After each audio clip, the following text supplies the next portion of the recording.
Hola, ¿cómo estás? My name is John Manalo, and I'm gonna show you guys how I'm gonna be soul swapping this pair of Air Jordan 1s. Now I got these nice, beautiful orange soles, black and white, or orange and white, sorry. Yeah, something short, sweet, to the point. If you guys just wanna see me work on shoesies and my handsome face, then I'll bring the content to you guys. So yeah. Anyways, as tempting as it is to throw in some mud and some bugs just to get that easy bag because it's such a clickbait ass video, nah, it's not worth it. All right, let's do it.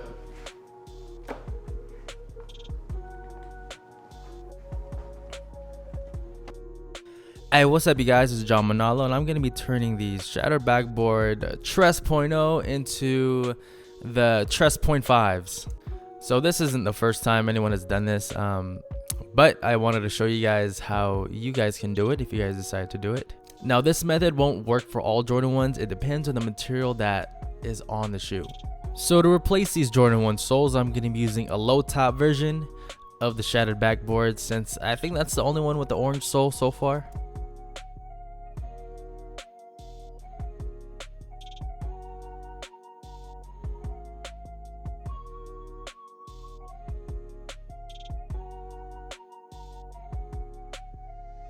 So whenever I sole swap Jordan 1s, Dunks, or Air Force 1s, I like to cut the interior thread first, and then I pluck the exterior thread out so then it'll come out easy peasy lemon squeezy.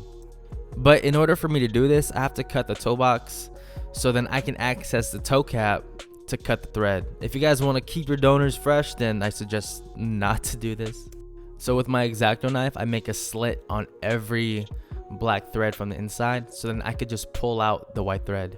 By doing this step, I probably save like half the time in removing the donors. Now if you guys have an oven, I actually put the whole shoe in the oven at 220 degrees for about 10 minutes just to warm up the glue. So as we're waiting, we're gonna prep the Shattered Backboard 3.0s by removing the thread first and then put the whole shoe in the oven. So this method does take a long time only because I don't want to cut the toe box in order for me to cut the thread. So this is more of a conventional way of removing the thread off of your midsoles.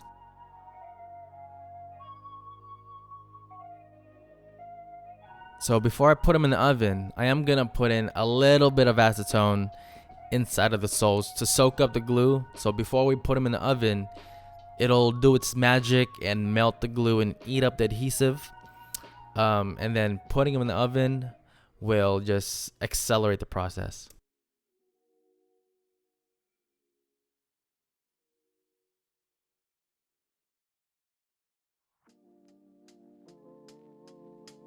So at this point, we're going to switch out the soles.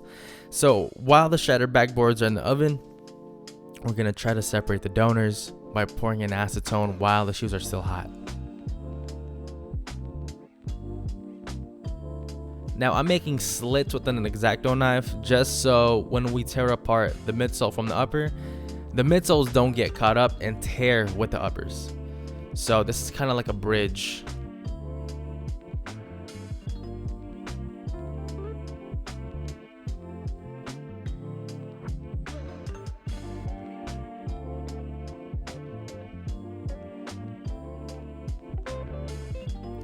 About maybe 10-15 minutes in the oven, I take out the Shattered Backboards. So there's already acetone inside of the shoes at this point. So now I'm just pressing down on the edges and it'll just loosen up on its own. If there's any troubled areas where it's not separating, I use a syringe to put in acetone in that specific spot just so it'll loosen up. My bad, it's not focusing where I wanted to. I accidentally dropped my lens. It's a 50mm 1.2 f-stop, so that is not something you can just buy again right away. But I do have another lens on the way, just a nifty 50, just a cheaper version, so hopefully it'll be better.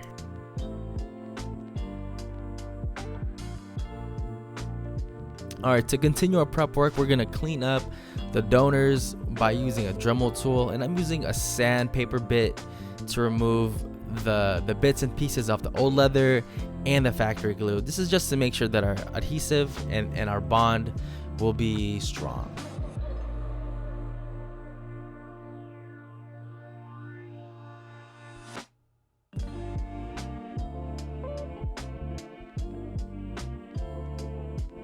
So we're gonna do the same thing on the upper material too, and you can see that I've already done the left shoe. You can see that it's more raw.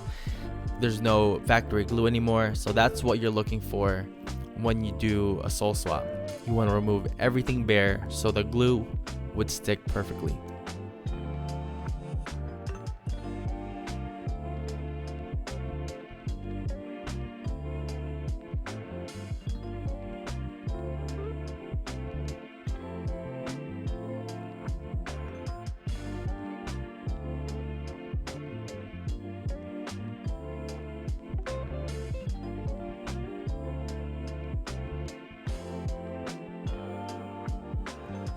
And it gets a little dusty when you use a Dremel tool, so we're just gonna knock the dust off that pair of shoes.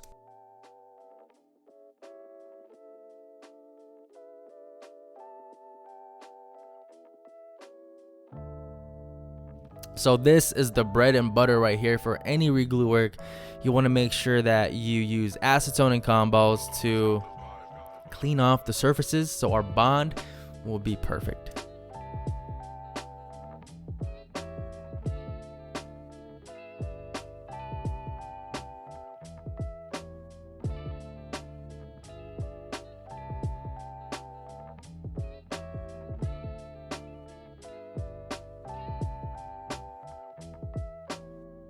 So I'm just gonna apply one thin layer of adhesive on both the uppers and the soles. It really just depends on how porous the material is. So one layer is fine for this application.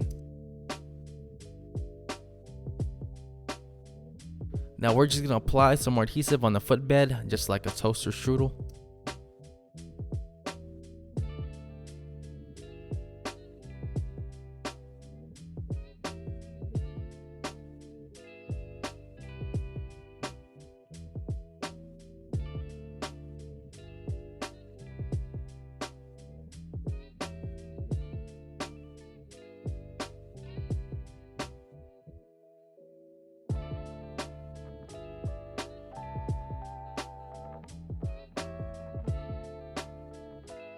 So there are two methods that you can do to apply adhesive on the uppers. This is like the quickest way, but if you mess up, it's kind of game over. There's like more prep work to be done.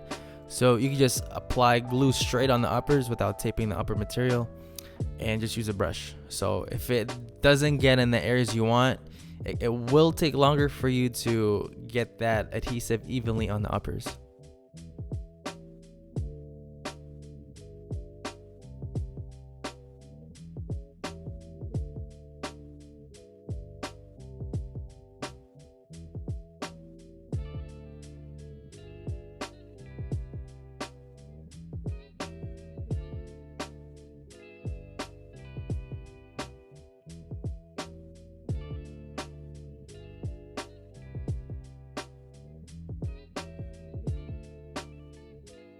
So this method is my all-time favorite because it's quick, it's simple, and it gets the job done perfectly. But the downside is if you don't get the tape off right away, it will stick and it will peel off on the uppers. So there's a lot of pros and cons to everything. But if you're quick on your feet, you can get nice, crisp lines and nice, even glue job all around.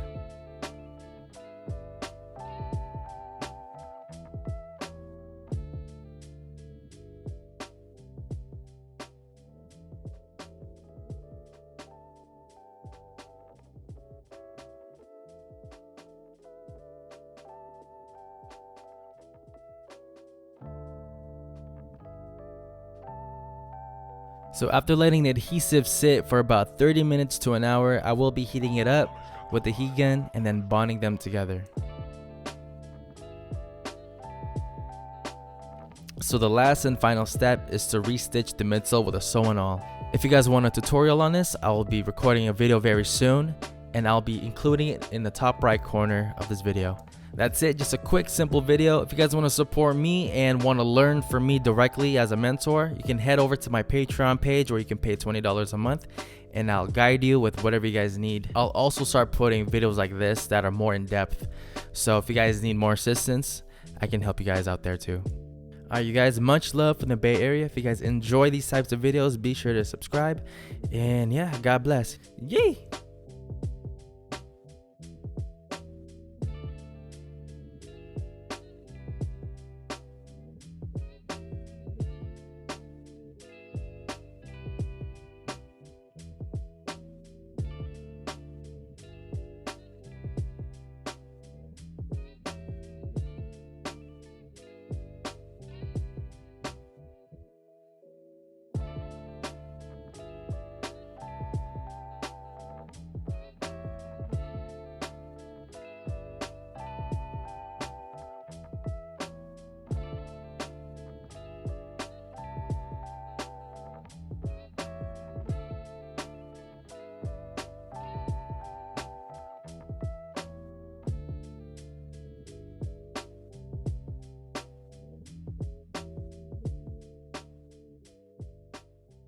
What's up, you guys? I want to thank Raycon for sponsoring today's video again. You guys have seen me promote their wireless earbuds before, and a lot of you guys had a great experience, so they wanted to work with me again. So thank you guys. If you're still using wired headphones, these earbuds will make you change the way you think about wireless earbuds. They're perfect for jogging, working out, doing chores around the house, or if you just want to be alone in yourself, simping, listening to Passion's Lemonade, or whatever simp music you're into. They're really great for all that. All right, you guys are thinking like, yo, what's the catch? I guess the only catch is they're half off than the regular earbuds that you see in the market, but they're just as good. I don't really consider that as a con. So the latest model, the Raycon Everyday E25s, come in a variety of colors with 6 hours of playback time and 6 different sizes to fit your ear to give you a nice noise isolating fit. All right, to upgrade your earbuds today, click on my custom link in the description below. Get 15% off your order today, or visit buyraycon.com/John Manalo. So by buying these earbuds, you'll be supporting my channel and you'll get amazing earbuds in return. So it's a win-win. What's up, y'all? It's John Manalo. So I'm out here being one with the wilderness. Excuse me, big fella. So I just wanted to show them some love and play their national anthem.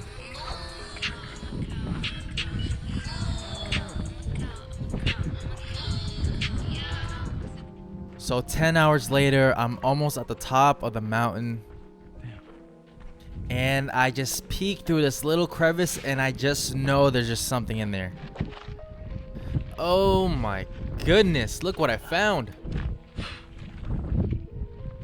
Damn, these are pretty damn beat. I wonder who left these here. Well, I only see one shoe. The other pair has to be somewhere around.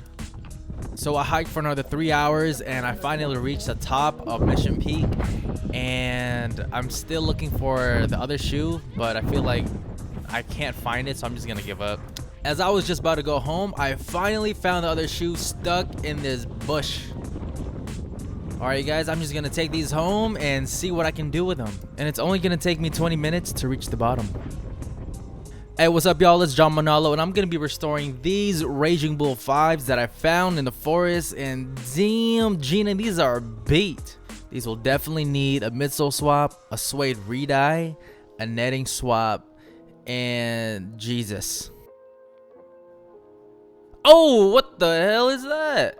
Damn, we got a whole ass snake in these shoes. Wait, it looks like it wants to go to the other shoe for some reason. I wonder if there's another one. I wonder if he has a girlfriend in there. Should I make it my pet? What do snakes eat? Do they eat Lunchables, or what do they eat? So I'm just gonna fish around to see if there's anything else in the other shoe.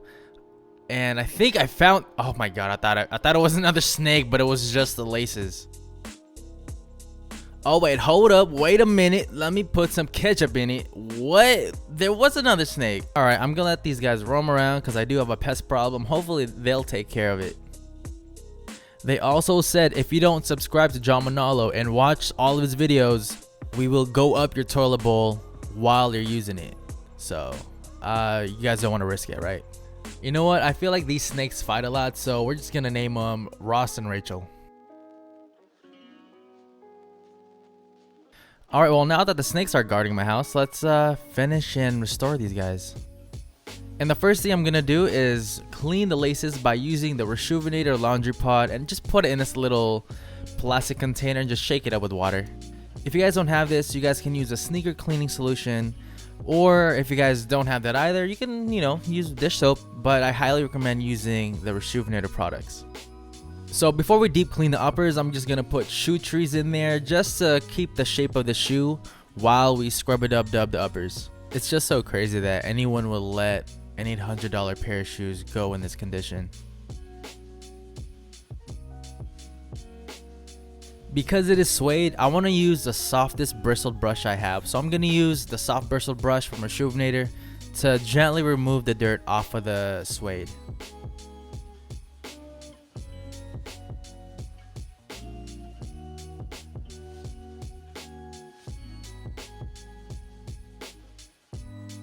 There's a lot of tough stains, so I'm going to use the medium bristled brush instead. Not all suedes are the same. You have to know what kind of material you're working with before you change the type of bristled brush you use for the uppers. If you're unsure what type of brush to use at first, use the soft bristled brush just so you don't damage the suede if you're not familiar with the material.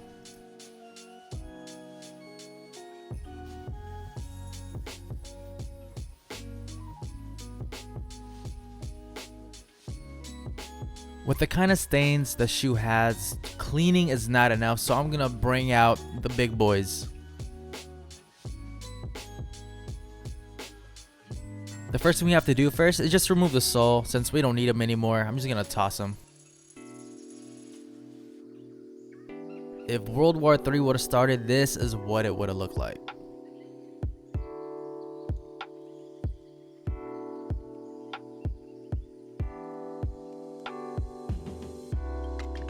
After letting the uppers dry for a little bit, you can see the wicking process right now. So wicking is a state of where the stains that are embedded within the fabric rise to the surface. So that's why you see a lot more stains on top of the red suede.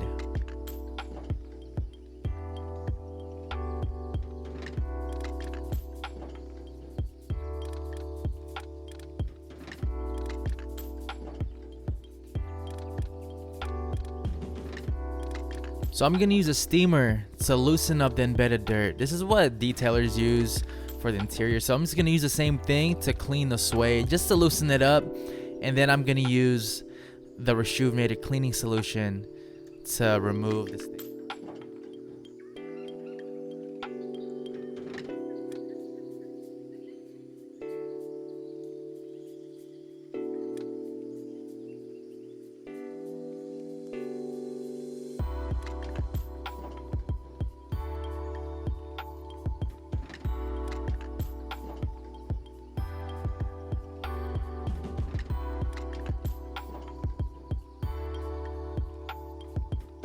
So I'm just gonna let the shoes air dry and see what happens with the uppers.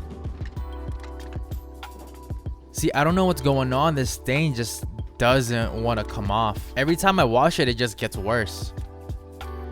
Even renapping the suede doesn't make it go away. Usually that helps, but in this situation, it's not doing anything. It's a labubu right now.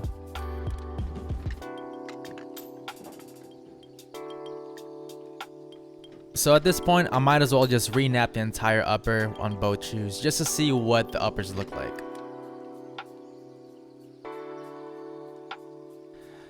I'm gonna try to remove the stains again, but I'm gonna brush a little bit more aggressively just so I can penetrate through the suede. So the donors that we're gonna use are the 2020 Fire Red 5s. On all my donors, I'm gonna pour acetone inside of the shoes to melt the adhesive and peel the uppers away. I only do this to my donors. I never do this to the shoe I want to preserve the uppers for.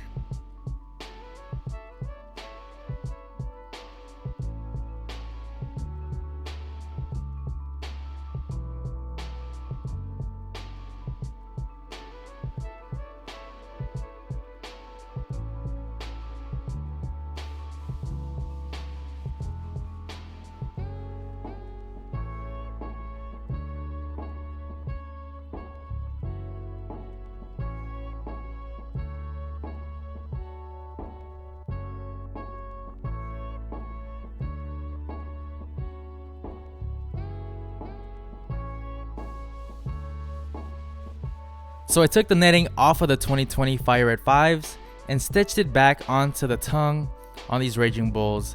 I feel like it's a little too frosty for the shoes, so I switched it for the other pair of Jordan 5s that I'm gonna use.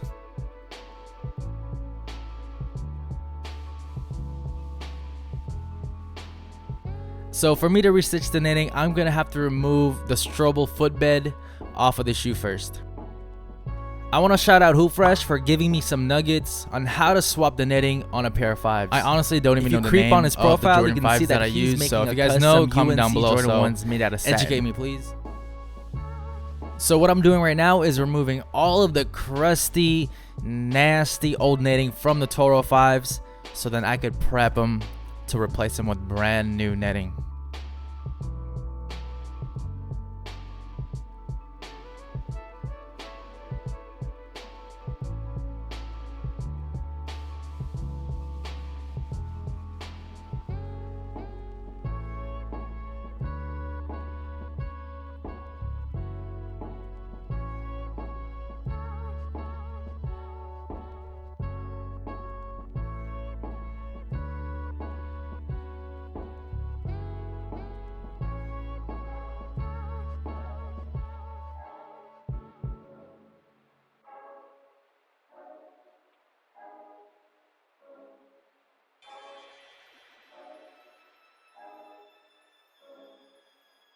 So you can see why I didn't use the 2020 Fire Red 5's netting for this. It's too frosty. I wanted to make it clear enough to see the red material underneath the clear plastic.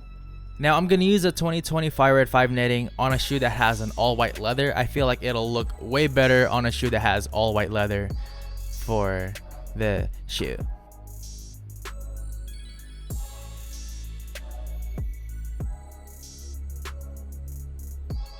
So this is what it looks like, all stitched up onto the tongue. So the next thing to do is just replace all the netting.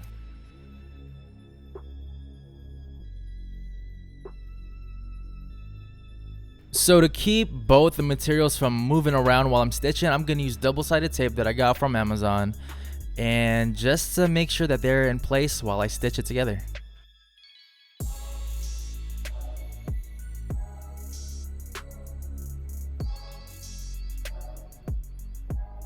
But before we do that, I'm gonna re-dye the uppers just to see what it will look like. And so I'm just gonna cover all of the plastic tabs with tape so it doesn't get on it. Duh.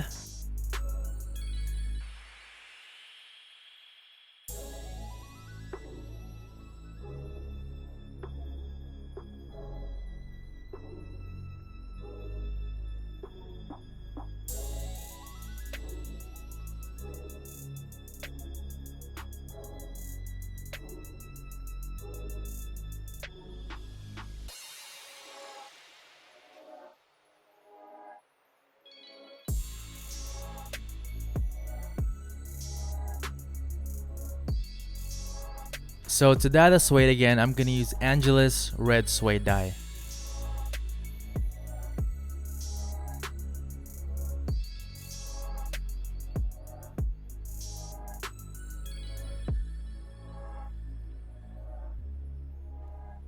So this stain is very persistent. Even after cleaning it multiple times, it's still showing, and it's even worse. So I'm going to have to try a new technique that I've never tried before to remove that stain that doesn't want to come off the uppers.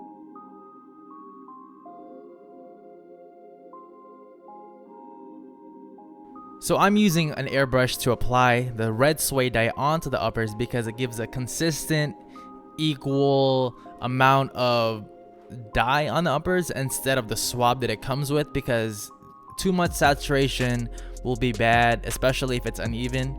So an airbrush will give you a nice, consistent look.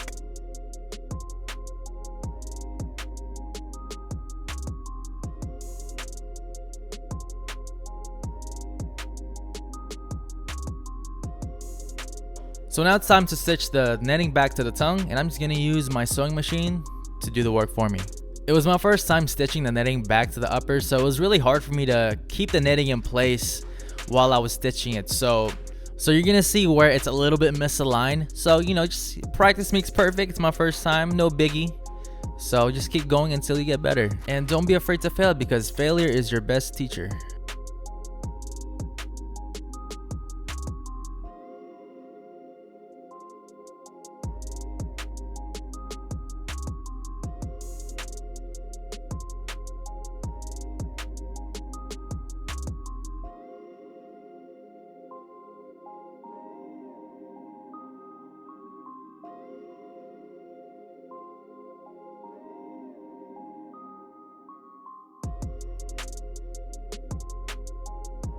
So with the tongue stitched back to the uppers, this is what it looks like. I'm just gonna do the same for the side nettings.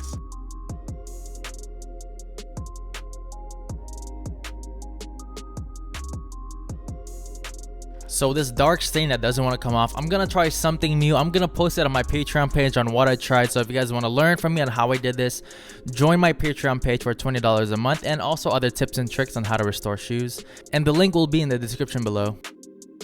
So after applying the new technique, I just had to rinse off the chemicals that I used. And shout out to Axel and Eric, you know what I'm saying? You have to have one Filipino friend that looks oos.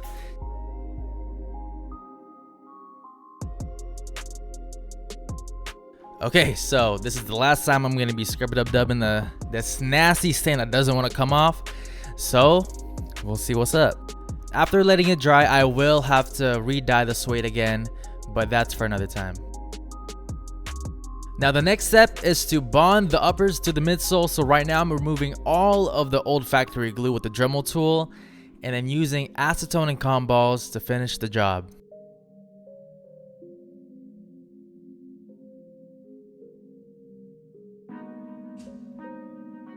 Now it won't be the Toro 5s until I have the white shark teeth with the red tips. So picture Chip Skylark turning into a vampire with my shiny teeth in me.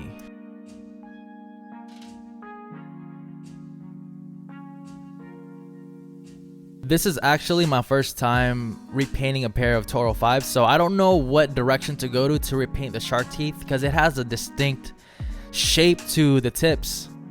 I use all kinds of different methods just to try this out, but in the end I ended up using an X-Acto knife, tape, and an airbrush again.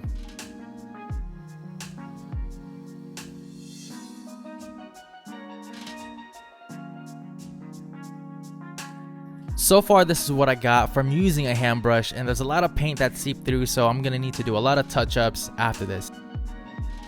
By using an airbrush, I ended up having crispy lines as a result, so I just ended up doing this for the rest of the teeth.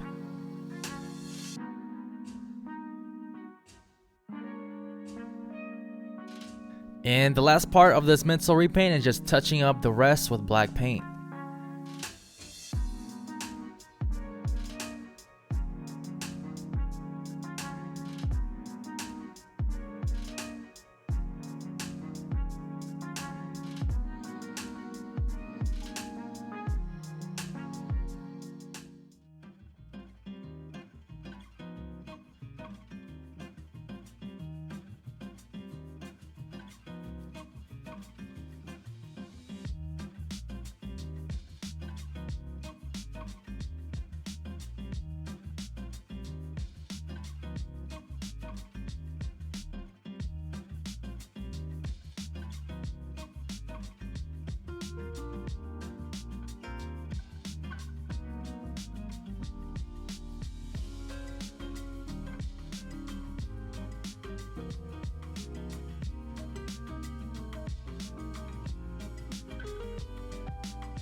Because the soles we're using are from 2020 and the uppers are from 2009, I believe, they're not gonna match up perfectly, so I'm gonna shave down the midsole to realign the original factory glue lines to make them look as good as new. So now that I got my desired height, I'm gonna use Barge Cement Super Stick to glue the uppers back to the midsole, and then I'll let it cure for about 2 hours or so, reheat it with a blow dryer, and then stick them together like banana and ketchup.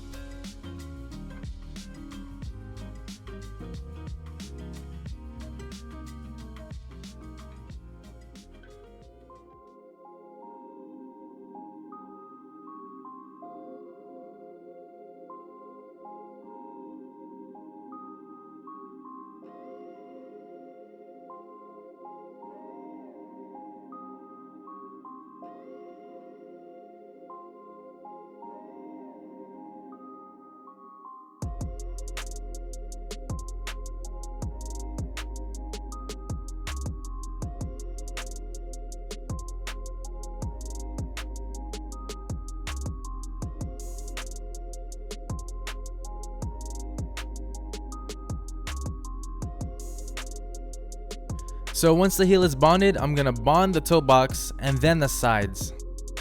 If you find these tips helpful, make sure to like the video. It's free, doesn't cost you anything. So if it helps you out in your restorations, just hit that thumbs up and it'll help me out in the long run as well. Now, if you guys want to show me more love, you guys can head to my Patreon page and donate as much as your heart desires.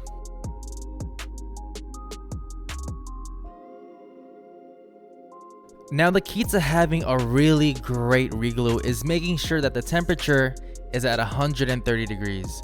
If you guys are struggling with your reglues, this might be why. You guys have to make sure that it's at the appropriate temperature.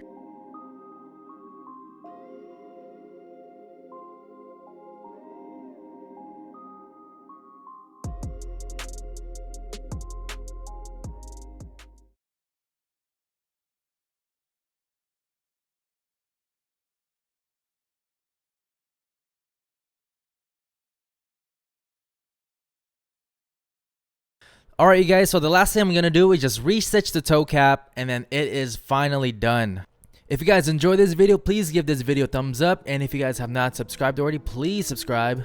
Also, let me know in the comments below what your shoe size is and your Instagram handle, because if these shoe size match you, you could win a free pair of shoes. So thank you for watching and God bless. Yay!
What's up guys, this video is brought to you by Swagbucks. Swagbucks allows you to watch videos, do surveys, or play video games to earn points which you can convert into money that you can put into gift cards. When you guys have enough points, you can put those points into Verizon Wireless, Amazon, eBay, Walmart, MC Theaters, Red Robin, and the list goes on, guys. I would use it for Amazon since I buy a lot of Amazon stuff. Alright guys, so sign up using my custom link down in the pinned comments and enjoy your free $5. Alright guys, peace. Yo, what's good guys, it's John Manalo, and I'm gonna be fully restoring this pair of unidentified Jordan 11s. I think this shoe has to be the worst pair I've ever had to fix up. There are these tiny gold fragments that were inside of the shoes. And honestly, I feel like these are supposed to be the DMP 11s. Looking at the patent leather, you can tell that it's incredibly butchered and needs to be redone, just like the last season of Game of Thrones. The mesh, the patent leather, and the icy soles are the things I'm most concerned about, since I don't know how I'm gonna exactly bring those back to life, but we are gonna do our best. Actually, you know what? I feel like the soles might be salvageable since the toe cap still looks pretty clear. See, all of these shoes that are in my videos, I find them at Lake Minnetonka. So if you guys want to restore your own shoes, go to this place. They have all of the rare shoes over there for you to fix up. So now we're just going to further examine the shoes and see what the fuck. Damn guys, I damn near fell back in my seat right now. Man, I got Hopper and his gang just living in this pair of shoes right now, man. What the hell? Man, these shoes are dirty. Oh man, look at them crawl, guys. This is disgusting. Alright man, these guys gotta go. They really gotta go. Yo, once we get rid of the bugs, man, I still can't believe there's bugs in the shoes. Once we get rid of them, man, we're just gonna clean them up. And also guys, I've stopped using dish soap to clean my shoes because it will do more damage long term, like it'll dry out the material more. So what I'm cleaning with the shoes now is I'm using Rejuvenator. If you guys want to show me love, guys, use a rep code Manalo, then I get paid from you guys using my code. So use my rep code Manalo and save money on your next purchase on Rejuvenator. Now they may look whiter now, but the stains will resurface again once the uppers dry. So why this happens is a process called wicking, where the dirt and grime way underneath the mesh material will resurface because of excess water and soap. Now what we're gonna need to do is to whiten the mesh again by using laundry detergent soap. But I'll get into that further down the video. Now you can see the true damage of the patent leather. Some of the patent leather has been severed, it's been severed. Now what I want to do is lay down a thick coat of black paint and put a high gloss finisher to mimic the patent leather look.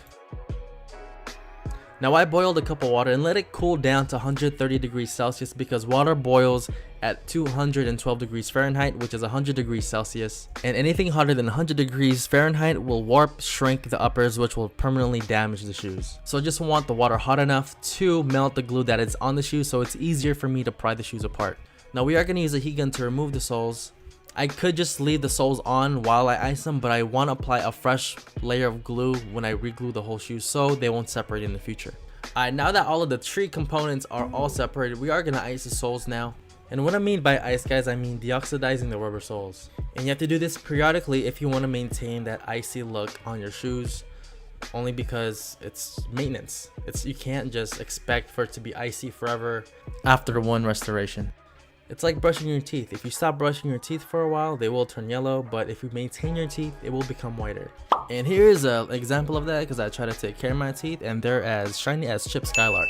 And shout out to my Bogey boys, man. Shoot them a follow. So we are going to be using a wire brush to deep clean the rubber sole to remove any impurities that still linger on the soles. So after one 24-hour session, this is how much clearer they got. And we're just going to keep repeating the same steps until they become ice blue.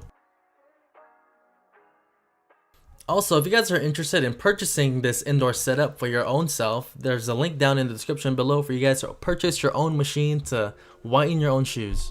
So I'm actually going to use the same solution I've whitened the rubber soles to whiten the midsole, and it'll remove the stains and deep clean it and whiten it back to factory white.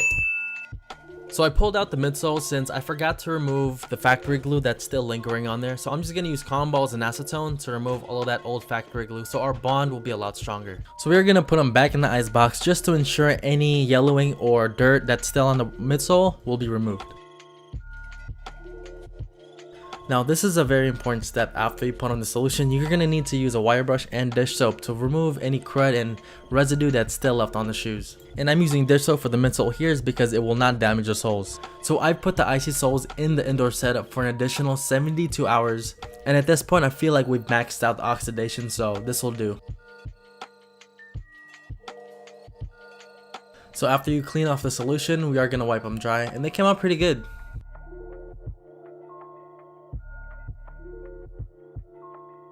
So what I'm planning on doing with the patent leather is I'm going to remove majority of the loose patent leather off of the shoes, and whatever's still holding strong, I'm going to keep it there. And I'm going to paint any of the missing patent leather black and put a high gloss finish onto the shoes. So just like the rubber soles, we are going to do multiple sessions in order to achieve the results that we want to whiten the upper material. You can see all of the wicking happening from those collected stains. It's normal, guys, don't worry about it. Just keep doing this until all of the embedded dirt is removed. And I'm going to put them inside the light box because it will work the same way the icy soles were deoxidized. So the main component for whitening is UVB rays, which the machine provides. Now you're starting to see the mesh turn a lot wider, but more of the stains being more collected in a smaller area. So at this point, I am going to tape out the patent leather because I do want to preserve what patent leather I do have left, so it'll be less work for me to fill it in. And the reason why I'm taping it up is because since I'm using chemicals, it will damage the patent leather if it's not taken care of soon enough. It's just an extra precaution. I don't want anyone fucking up their patent leather. And this is my secret weapon, guys. The OxiClean Versatile powder form is the best solution in whitening your shoes. Now it's only gonna whiten fabric materials such as this Cordura mesh. It's not gonna whiten plastic or rubber. So if you have Flyknit, PrimeKnit, this will work. And you can literally see this working in front of you. I don't even have to put it in the machine just yet, and you can see it whitening the mesh right away. Now I'm gonna put it back in the machine to let it do its magic. Now because we've been brushing the uppers for a generous amount of time, there will be some fraying, so in order to fix this, we could use scissors or just remove it with a little flame from a candle. Now I want to decrease the ankle area to make it look as smooth as possible, so I'll be using steam to make it more malleable, and then I'll finish it off with an iron. Now you're not going to get the results right away, it will take a couple of sessions, so you're going to need to take breaks in between. I'm just going to let you guys know, if you guys do decrease your ankle or your toe box, they will come back if you decide to wear the shoes again, and you may not remove all of the creasing off of the shoes.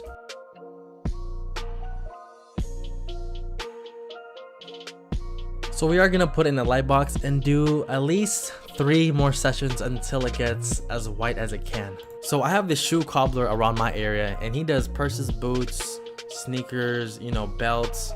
And I thought, you know what? Instead of just painting the patent leather, why don't I just replace the whole patent leather?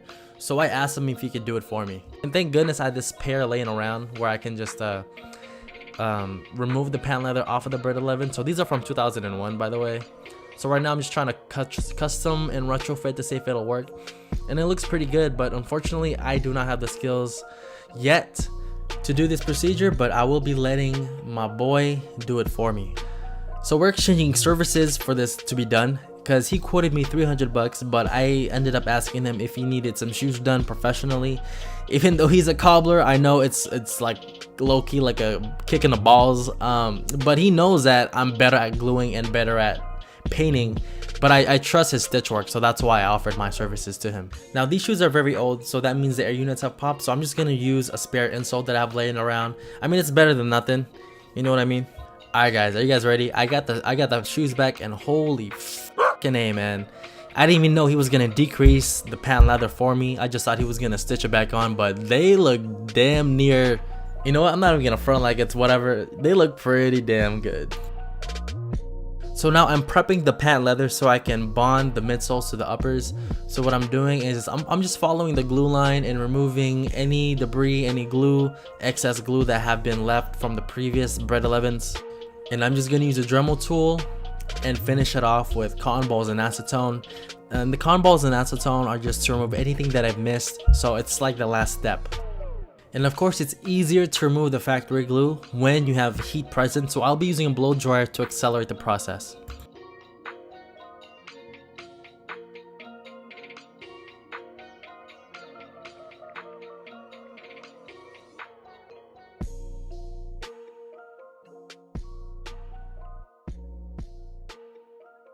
So now that we've removed majority of the factory glue, we are going to be retrofitting the uppers to make sure that it stays flush onto the midsole.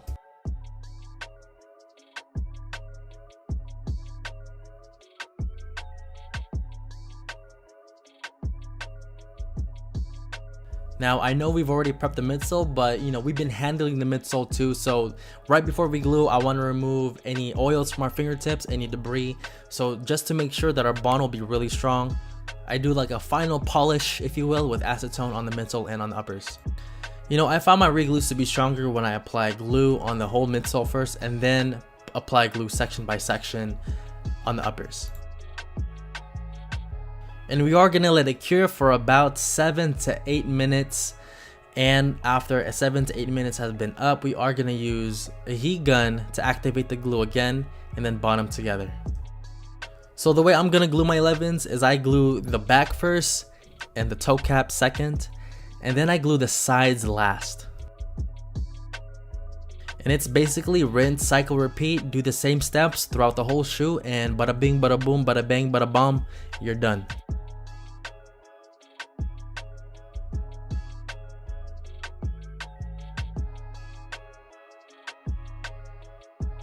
So I'm putting 5 minutes because I will be putting thinner coats of glue because I do have less wiggle room to work on the shoes to reglue. I don't have the luxury of an open space like the toe cap right now or the heel. So a more thinner coat of glue on the sides will be more efficient in terms of letting the glue dry and cure and having a stronger bond. Now, after you try to reactivate the glue by heating it up, make sure you don't go over 130 degrees. So I went over 150 degrees and I let it cool down to 130 to make sure that it'll tack on perfectly.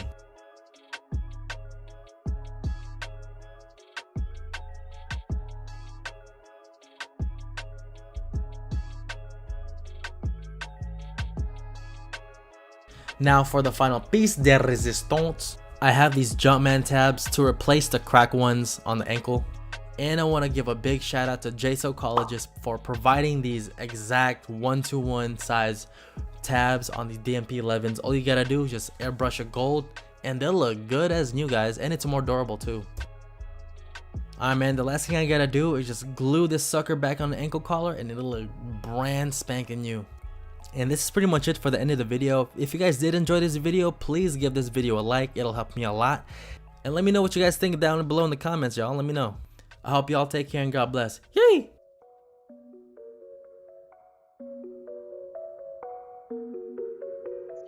This is a homage beat.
Yo, what is up guys, and holy moly guacamole.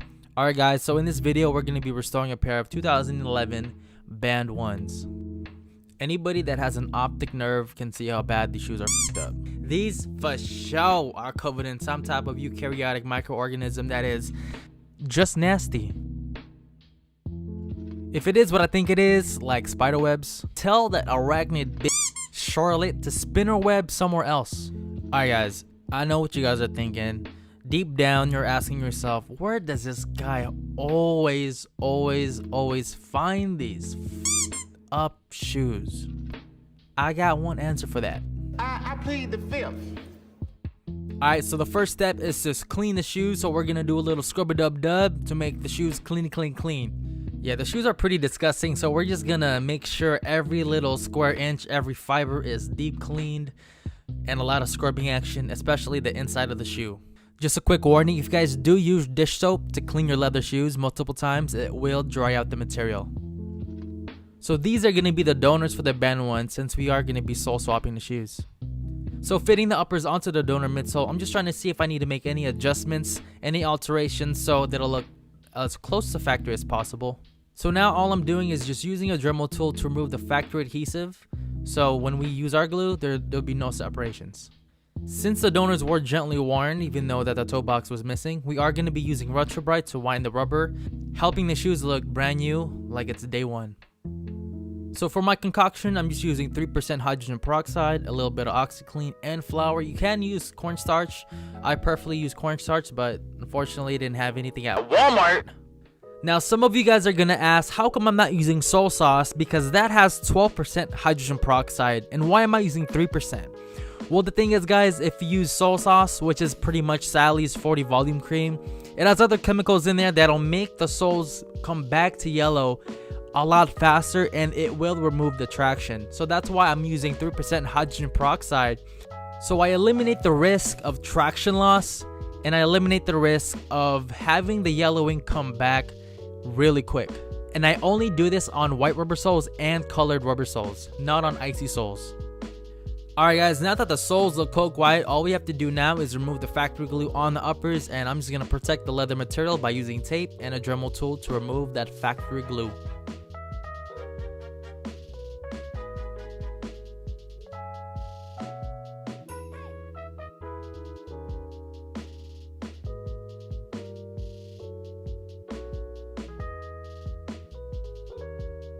See, these shoes are pretty heavily worn. That's why you see like scuffs here and there on the upper leather material, where you don't normally see damages like this unless these guys really beat the shoes up. So you see discoloration around the ankle collar, around the heel, and everywhere else in between. So we are going to be repainting the whole upper material. But before we do that, we have to remove the factory varnish that protects the leather paint with acetone. This will make sure that our paint will adhere properly onto the leather, and it'll flex with the leather, meaning that it won't flake off if the shoes are worn heavily again. So I'm just gonna run my cotton ball and acetone throughout the whole shoe. I'm trying to avoid the wings logo since I'm not adequate enough to replicate that design. And so I went ahead and painted every part of the leather that is red. So I went on ahead and painted the red parts of the right shoe and showing you guys the differences between the beat up pair and the fixed up pair. So to follow up with the restoration, all we have to do now is paint the black parts of the shoe, and the painting process of the shoe will be complete. So hitting the leather parts of the shoe with fresh black paint will refresh the whole shoe entirely, and we're also going to remove any of the overspray that I did with the red paint.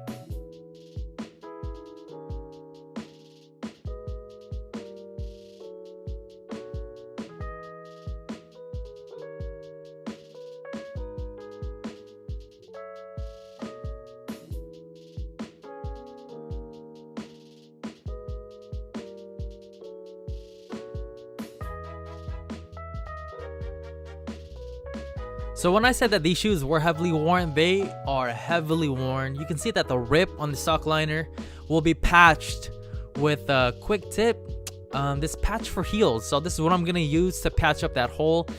It will also make the shoes a little bit more comfortable. So all I have to do first is just sew up the shoes, make it close it tight, and then after it's stitched up, I'm gonna apply a little bit of barge cement super stick onto the patch, and then patch the shoes together where the hole used to be, so it hides all of that flaws from the stitching. We are near completion for this restoration. All we have to do now is bond the uppers to the midsole. So while I apply my adhesive onto the midsole and uppers, I'm going to let it cure for a couple of hours, heat it up, and then bond them together.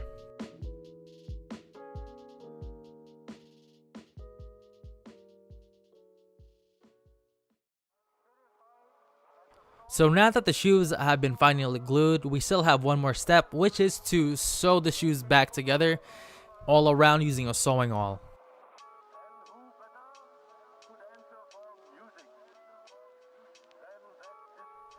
For the piece, there is a stone, so we have to clean. Oh god, we gotta burn these insoles, dear lord. But I want to keep everything OG, so I want to keep the insoles. So we're just gonna pour boiling hot water onto the insoles. This will make sure that the form will go back to its original state, and also to kill any bacteria that has grown, dear lord, that has grown onto the insoles. So after we let it dry, we are gonna use Lysol disinfect to make sure that 99% of the bacteria is dead. So because we used dish soap to clean and disinfect the shoes, that also made the leather dry up. So in order to combat this, I'm using mink oil wax from Angelus Direct to make the leather supple again, to reinvigorate and rejuvenate and appreciate and mingulate. I don't know what I'm saying, but the thing is, guys, it's gonna make this leather softer. Alright, y'all, if you with this video, give it a thumbs up. God bless you guys. Peace. And no, I did not decrease the toe box because the customer did not pay to decrease the toe box. So shut up.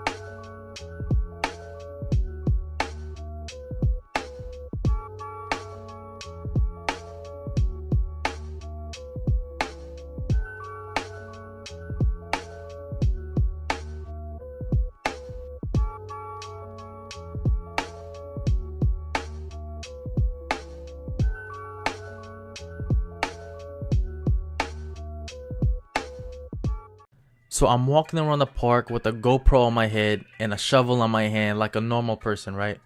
And so I'm looking a little closer and I see something unusual. So I go in closer and to my surprise, I find a pair of black cement 3s just hidden away, dude. That's nuts. So after inspecting the shoes, they don't look too bad. They're pretty jacked up, but we are going to do our best to make these shoes look brand spanking new again. I'm gonna be honest, these shoes don't smell that great. It smells like that food that's in Tupperware, but you don't know how long it's been there since it's always in the back of the fridge. Alright guys, I'm gonna take them in, give them a deep clean, and see what else I need to do with the shoes. So I'm gonna see y'all in a little bit. Yo, what's up guys? We're gonna be restoring a pair of 2001 black cement 3s. Alright guys, you know I'm gonna do my thing, make these shoes look brand spanking new. So what we're gonna do first is give these shoes a deep clean. So I will be putting these shoes in the washing machine using the laundry method. But first I have to remove any excess dirt that is still on the uppers, especially the sock liner and the tongue liner inside of the shoes. It looks like we have to replace the back tabs. They look pretty jacked up too. So the first thing I want to do, I want to make sure that there's no extra stones, extra mud inside of the shoes. So I want to shake it up a little bit and then just toss it to the curb. Alright guys, so far so good. We're trying to get all of the dirt out. What? Yo, who is this? Yo, I don't understand why these bugs just like to just kick it around these Michael Air Jordans. Come to think of it, I think we're disturbing its home. I mean, I'm pretty sure this dude's been living in this shoe for like a while. Alright man, we're just gonna have to relocate this dude. I think I'm gonna name him Shabazz. Alright, so we're just gonna transfer this dude out of here. He needs some milk. Oops, I'm sure he'll be fine. You know what? If you take a closer look, man, they look pretty damn cute, huh? Alright guys, so we're gonna make sure that there's nothing in the other shoe. So we're just gonna tap, tap, tap. Oh wow, I didn't see that coming. There's 2 of them, guys. You know, that changes everything. I think I want to name them Aladdin and Jasmine. Alright, so I want them to mingle. So I want to get them to talk. Oops. Alright guys, no more surprises, I hope. Please God. So I am gonna be using sneaker laundry detergent to remove some of the gunk off of the uppers. So I will be using a soft bristle brush to loosen up all the dirt. And if you guys want 10% off of your order off of Rejuvenator, please use my code Manalo and you will get a discount off of your order.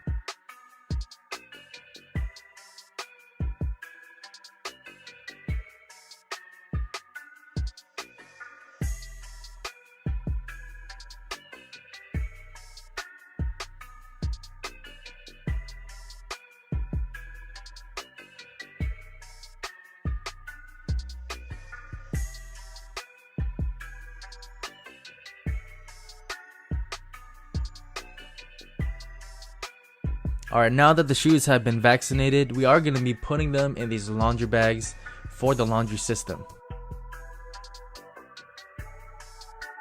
Like I always say, no glove, no love. Except for my boy Vic, that dude a savage. So I am going to be using Rejuvenator shoe trees so we can be reshaping the toe box as well. So I just want to make sure I got every little bit of that crusty mud off of the shoes. So I'll be using the advanced sneaker cleaner from Rejuvenator So I added 50% water in this bottle and the sneaker solution.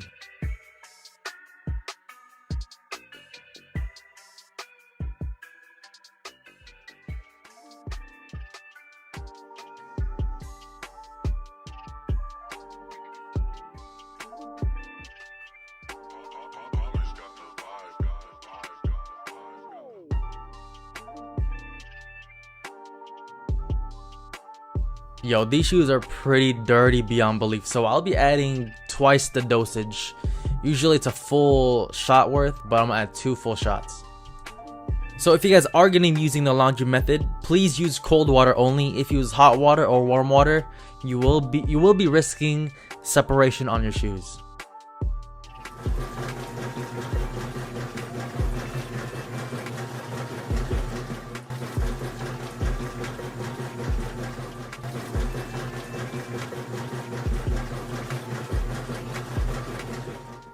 Yo, am I tripping, or did each cycle sound exactly the same?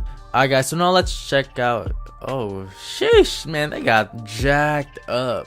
Well, they are from 2001, so the midsoles are already blown, but the tongue did get the paint taken off. So the reason why this has happened is because the 2001 Black Cement 3s are notorious for having this issue on the tongue. Otherwise, the whole shoe would have been discolored. Yo man, these shoes, they're in worse condition than I originally thought. The midsoles are literally breaking like butter pecans.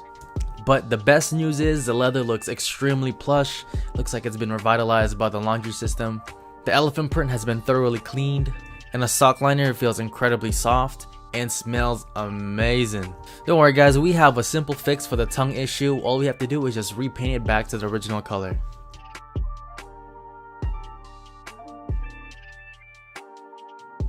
Yo, the crumbling midsoles look like a unfrosted part of the cake, and it did not taste like one. And you can see the tongue liner back to its original red and supple color. So like I mentioned before, we are going to be doing a midsole swap on these guys, and also a back tab swap, because they're pretty much non-existent now.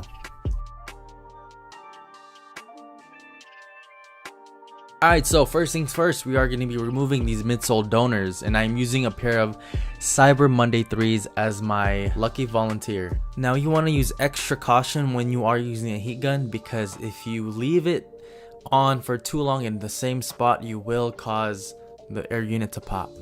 Man, I just can't believe how cooked these shoes are.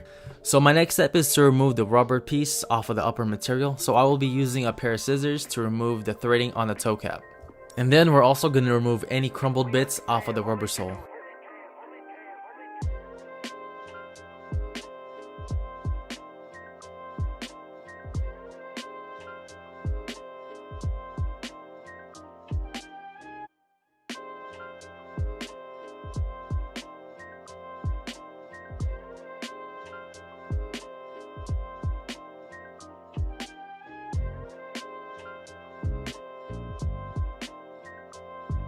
Now we want to remove all of the factory glue that is still on the rubber sole and remnants of the old midsole.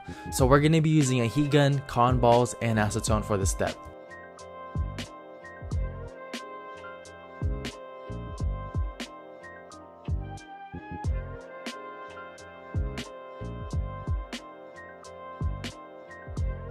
Now I'll be using Rayleigh restorations.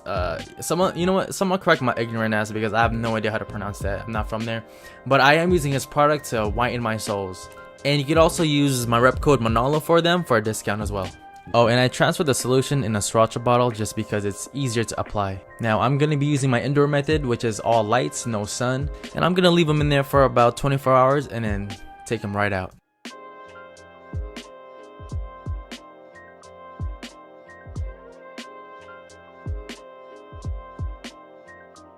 Alright, I know the midsoles are already white, but we still have to strip the factory paint just so our paint will adhere much more effectively. And for this process, I will be using acetone and cotton balls.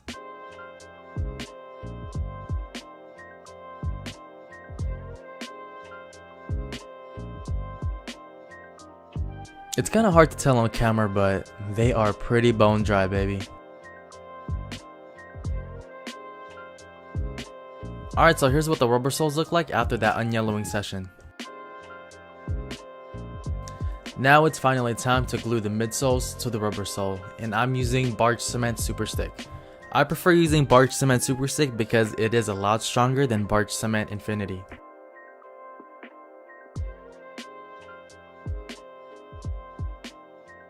So now we're finally gonna install the back tabs to the Black Cement 3 Michael Air Jordans. And I want to give a big shout out to JSoCologist for providing me with these tabs. And I'll also be using Barge Cement Super Stick to lock these back tabs in place.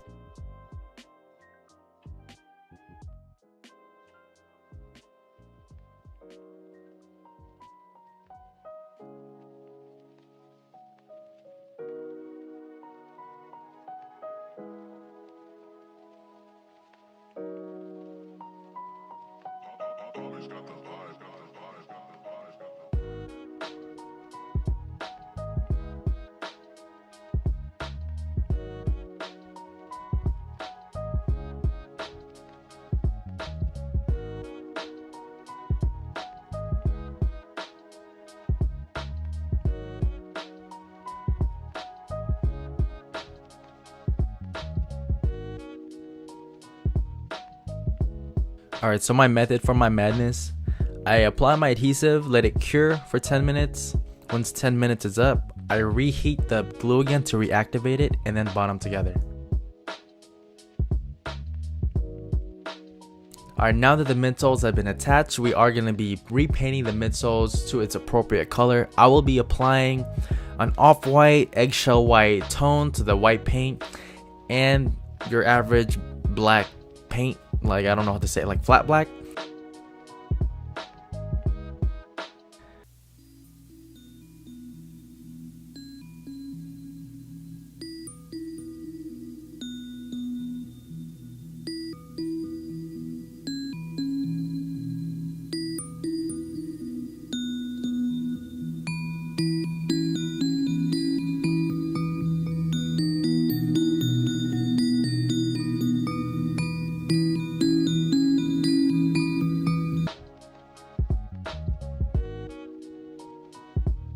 So here's what the midsoles look like, fully attached and repainted onto the sole.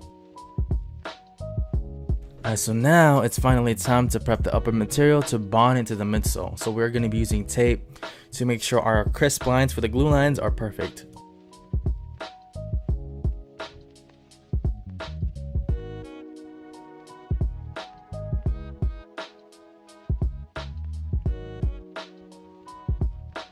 So we are going to repeat the steps that we've done to the back tabs and to the midsole and rubber sole. So we are going to apply our adhesive, let it cure for 10 minutes, and use a heat gun or blow dryer to reactivate the glue and then bond them together. So here's my paint mix that I mixed up to make sure that the tongue is good as new, pretty much. So, and the colors I put is black, white, red, and pink. Simple as that. Look, as I'm applying it now, it doesn't look like it's a perfect match, but we still have to let the paint dry and apply multiple layers. So when paint is still wet, it's at its lightest. When it's fully dried, that's the real color. So just because the paint is wet, that doesn't mean it's the true color to the paint. If you let it dry, that's what the real color is going to be. So after 2 to 3 coats, we got the tongue looking good as new again. Compared to the other tongue, it's looking really good.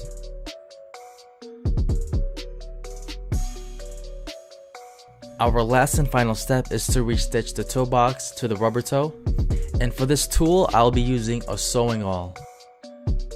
Hope you guys enjoyed the video, man. If you guys did enjoy the video, please give this video a thumbs up, subscribe if you have not already, and please comment down below what you thought about the video. Y'all, love y'all, God bless, and late.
Yo, what's good, guys? My name is John Manolo, and we're going to be doing a sole swap on these Florida State Ultra Boosts.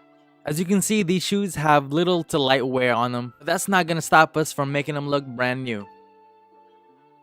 So what we're going to do is we're going to repaint the Ultra Boost cup, we're going to do a midsole swap, and do a deep clean on the uppers.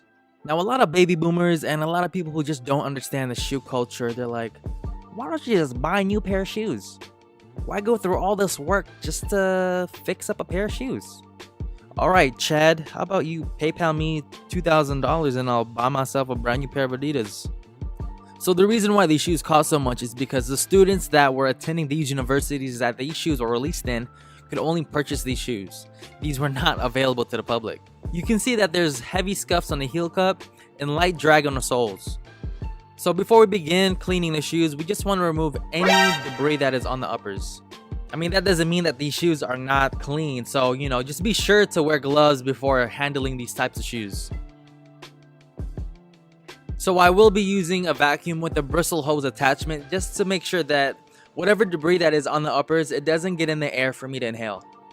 So I will be taking off the laces because I do want to clean the laces separately.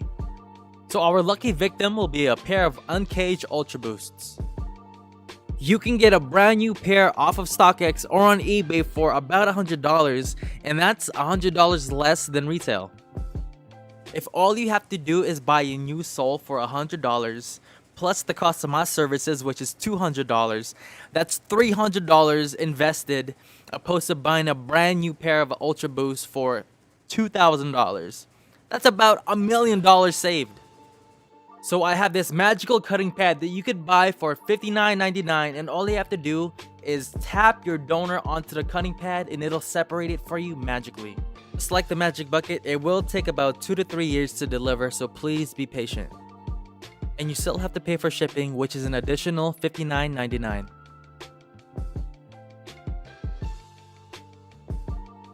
Yo, check out the night and day difference between the old and the new sole. So the previous owner actually tried to use the oil pen method from Sharpie and it didn't go too well.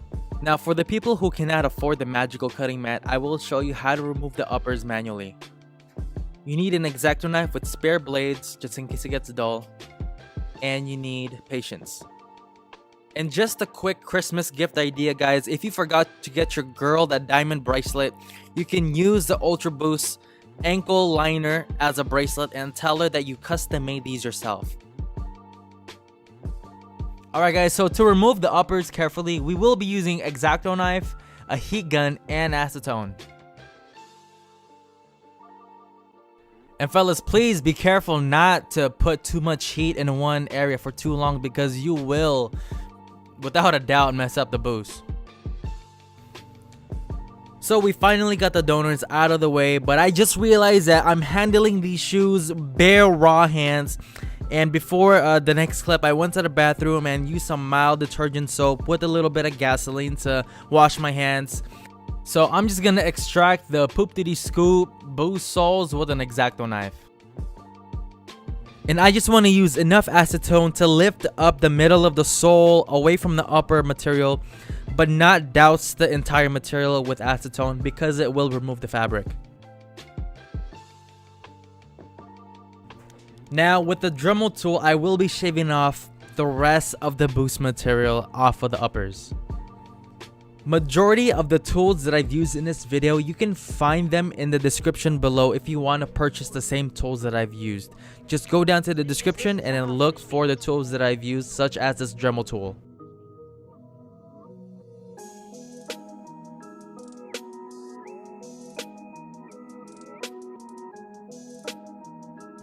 We will be using antimicrobial soap to disinfect the uppers and also just to refresh the uppers, so it'll give it that neutral smell instead of whatever foot fungus that is lingering around the uppers.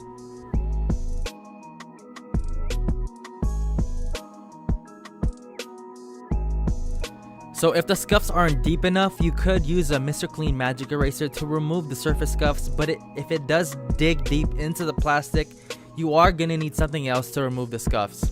You are going to need a varnish to hide the scuffs. You can see a night and day difference with the heel cup that I've applied my clear coat, and you can barely see any scuffs. Depending how deep the scuff is, maybe the clear coat will not entirely remove the scuff, but it will remove the lighter scuffs and make it less noticeable.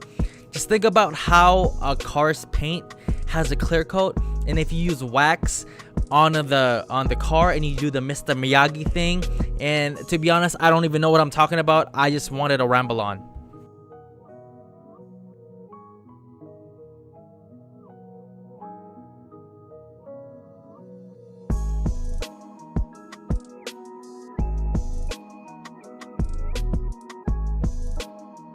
Alright guys, so usually 2 to 3 coats of clear coat will remove the scuffs entirely. If it doesn't and the scuffs still remain, then you're royally f***ed.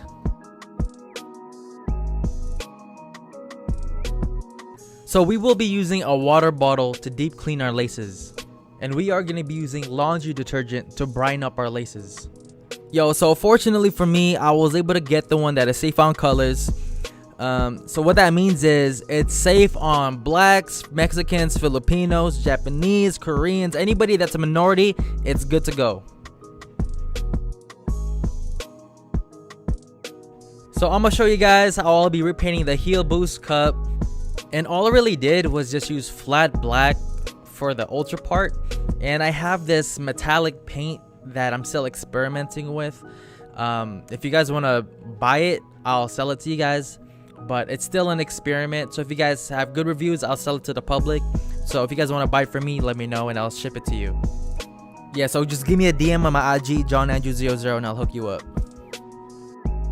So the metallic paint that I have has metallic flakes, so you can see the metallic flakes around the boost color, and you can easily remove it with a Q-tip and rubbing alcohol. Yo, so the restoration is almost complete. All we have to do now is just bond the uppers to the midsole, and all I'm going to be using is Barge Cement Super Stick. So with that, I apply a thin layer of Barge Cement Super Stick onto the midsole and a thin layer of Barge Cement Super Stick onto the uppers. Wait 30 minutes and then use a heat gun to activate the glue again and then bond them together. Yo guys, this is gonna end it for this video. If you guys enjoyed this video, please give this a thumbs up, give me a comment, and subscribe if you have not already. And if you're from the Bay Area, let me know in the comments below.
So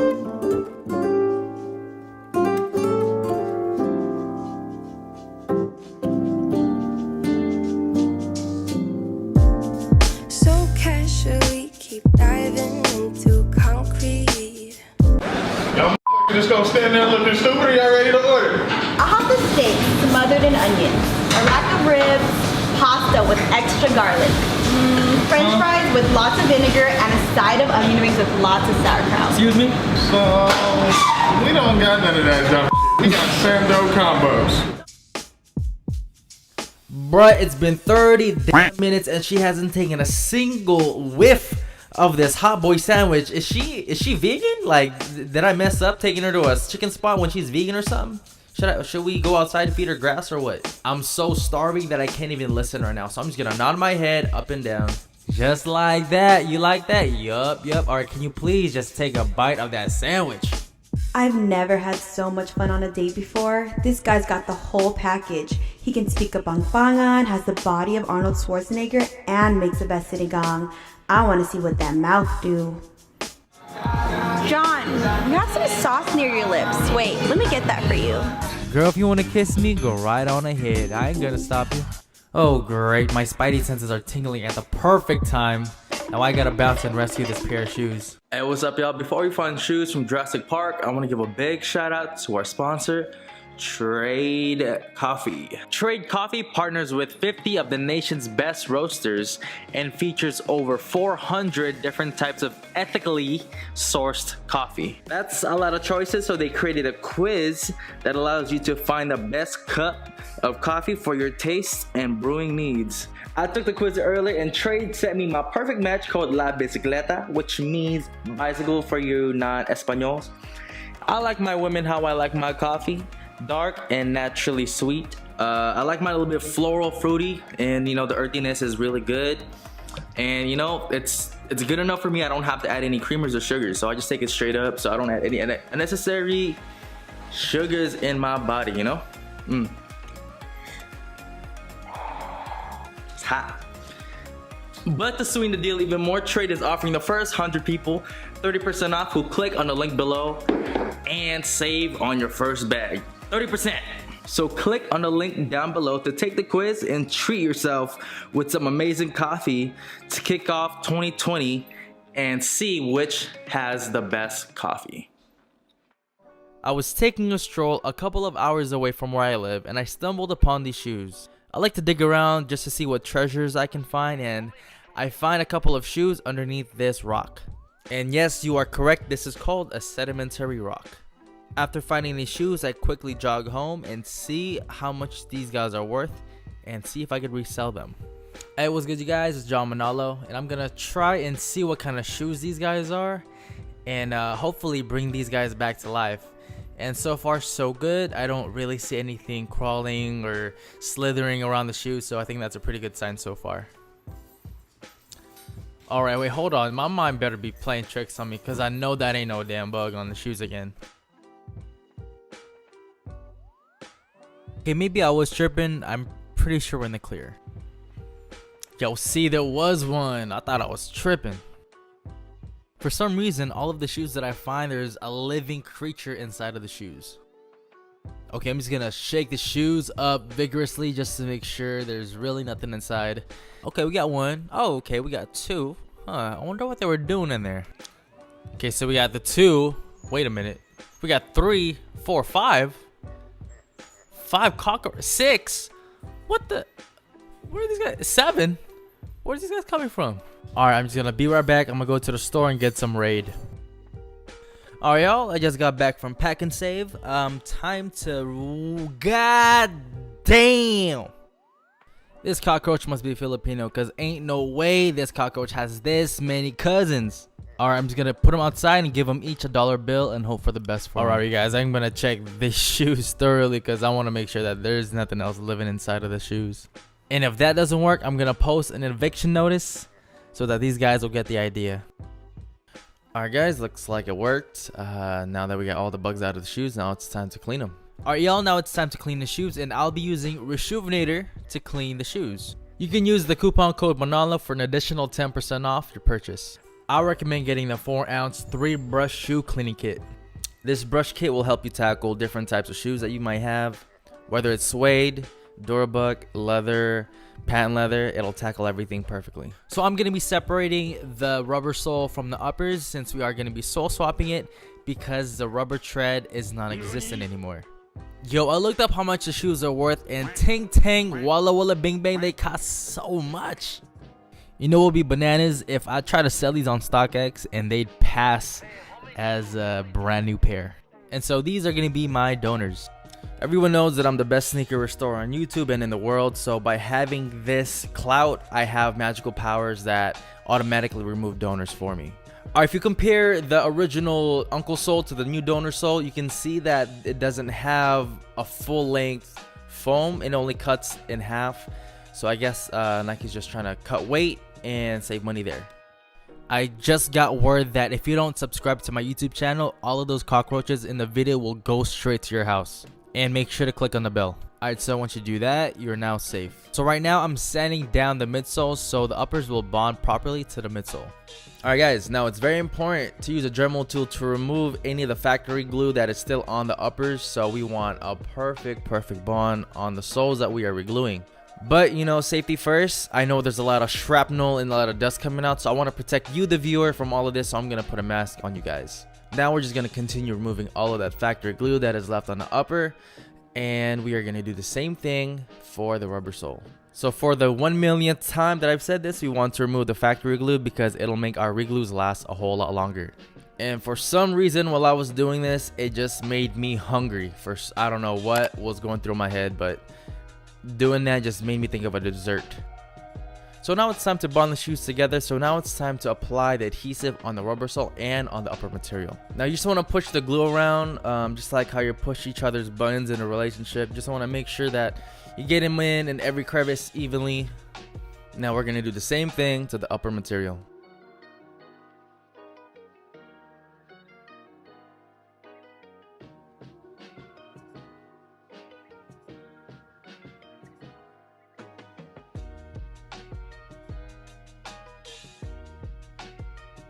And because I'm a better magician than David Blaine, I'm just gonna put on the soles easy peasy like this.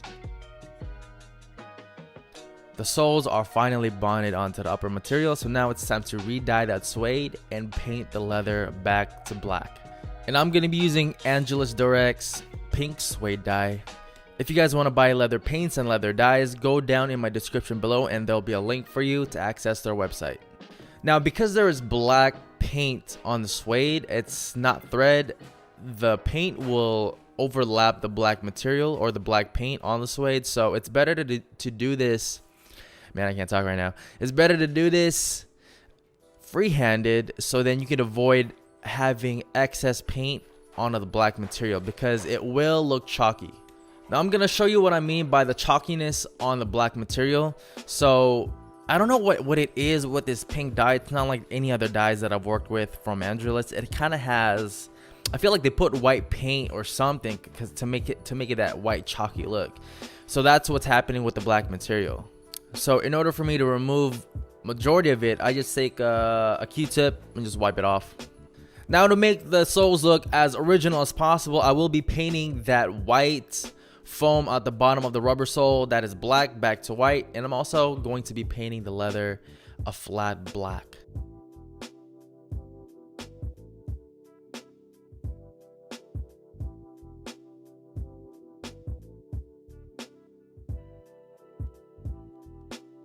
So at first when I was going to paint the foam part underneath the rubber soles, I just wanted to use a paintbrush to make it easier, but it was a little inconsistent. So save the drama for your mama. I ended up using an airbrush since it does give the best factory look by using an airbrush. Man, this was a lot of work to do on these shoes, especially the re-dye part. I hope you guys enjoyed the video. Now the last part I have to do to the shoes is re-stitch the rubber sole back to the uppers. Now to get this tool, it's called a Sew-and-All. You can purchase this on Amazon, at your local Michaels, maybe Joann's Fabrics, any craft store that'll have this. It'll mean a whole lot to me, guys, if you guys tapped on that thumbs up button. Alright, y'all, hope you guys enjoyed the video. If you guys didn't, then I hope one of these cockroaches eat you in your sleep. But yeah, man, take care, y'all. God bless. Yay! Oh, I forgot I need to decrease the toe box. But be sure not to touch the iron by accident, because I did and it hurt like the dickens. So I'm using a pillowcase. You can use a shirt, a really smooth shirt, nothing textured, like a towel, a hand towel, or a towel that to dry off your bum. So I use this because it's pretty smooth and it won't leave any indentations when I use the iron. And make sure it's really wet so the steam can really penetrate. Or if your iron does the steaming for you, then you could do the steam like that, okay? Thanks for watching today's video. Don't forget, Trade Coffee is giving the first 100 people who click the link down below. Alright, y'all, that's all I have to say. Alright, peace. We must pay homage to him.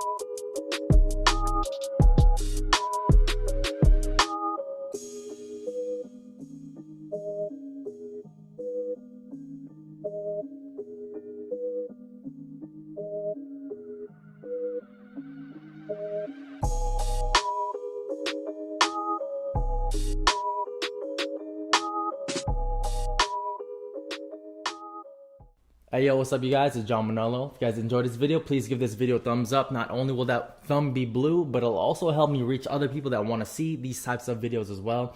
And if you guys really want to see more, subscribe down below, guys. Yo, what is good, guys? In this video, we are going to be restoring a pair of 1985 Chicago 1s. These shoes are old enough to be my dad. What? You're not my dad! Now, these shoes aren't as bad as the last couple of videos that I made. That's because these shoes came from a different client, you see. The past couple of videos, that client was actually Shrek's son. That's why they were a little bit muddy, a little bit gritty. You know, who knew that Shrek's son was a sneakerhead?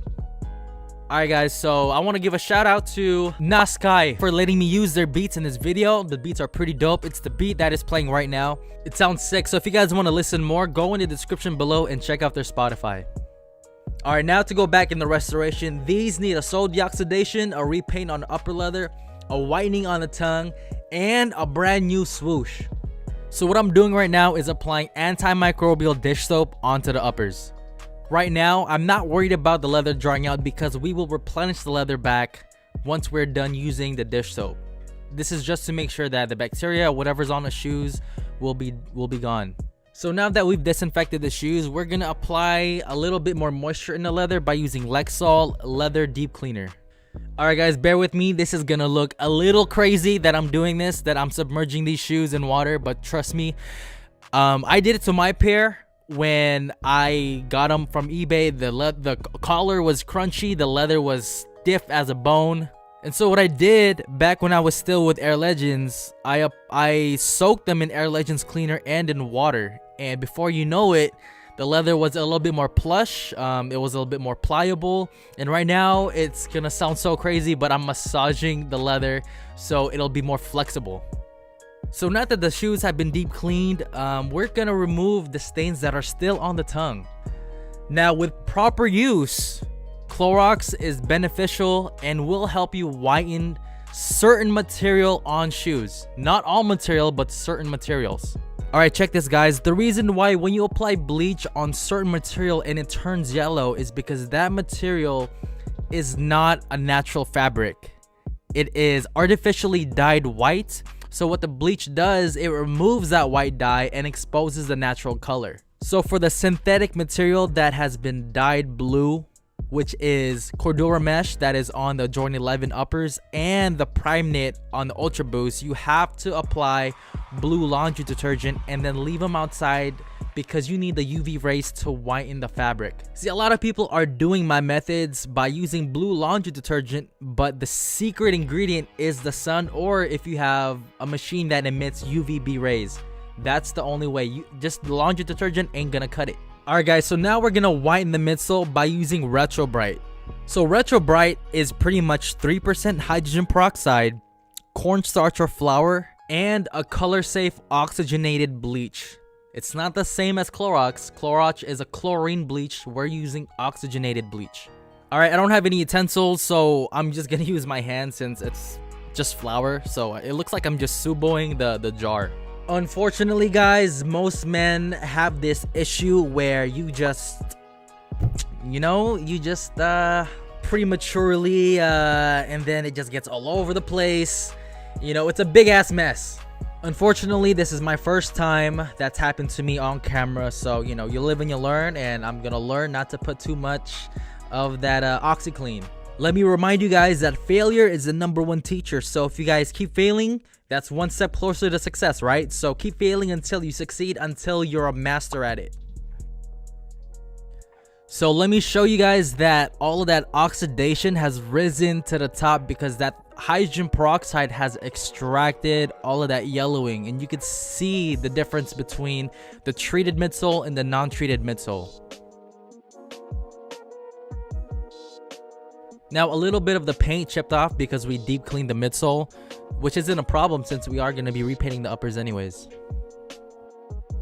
Our next step in this project is to prep the upper leather with the repaint, so all we're doing is just masking the midsole using electrical tape and general use tape. See, I'm a big fan of using the electrical tape when you're masking the midsole, whether it's rubber or polyurethane, just due to the fact that it's incredibly pliable. So the next step will be to prep the upper leather material by using acetone and cotton balls. This will make our paint adhere better to the leather itself. From the looks of these shoes, I'm pretty sure way back in the day, some teenage boy back in the 80s used these shoes as skate shoes because that was very popular back then to use Air Jordan 1s or Dunks as skate shoes. That's why the Nike SB is modeled after the Dunk. Boy, it took me so long just to get that paint match correct. It was so much trial and error, you guys don't even... It probably took me about like maybe 3 hours to get the proper paint match. Now, for the intricate part for this project, we're going to be removing the tattered up, messed up swoosh by using a seam ripper. We are going to be replacing the swoosh since these are notorious for cracking and being damaged through wear and tear. The swoosh on the Air Jordan 1s from 85 isn't made of leather. I've examined it. It's some type of hardened vinyl. So I think that's the reason why majority of the Air Jordan 1s from 85 are cracking. And yes, we are going to be using a tweezer to remove the excess thread. For the life of you, if you guys cannot remove the thread with a tweezer, go to your local mall and ask the people who remove eyebrows using the strings to do it for you. So in the beginning of the video, you saw how badly fucked up the leather was on the heel. So what I'm doing now is I'm smoothing out the damaged leather by using different grits of sandpaper. I'm going to be using 400 grit, 800 grit, and 2000 grit sandpaper to smooth out the heel. It's not necessary to wet sand the leather as long as you apply proper pressure onto the leather.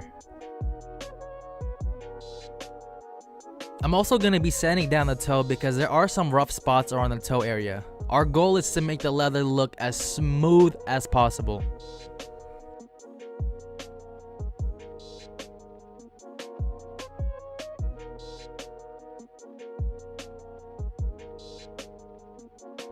So the reasons why the white portions of the leather still look coke white is because the previous owner used white Angelus paint to paint the white leather, so it looks a little bit unnatural for their age. So what I'm gonna do is I'm gonna strip the old factory paint and the Angelus paint that the old owner used and add an eggshell white leather to match the age of the shoes.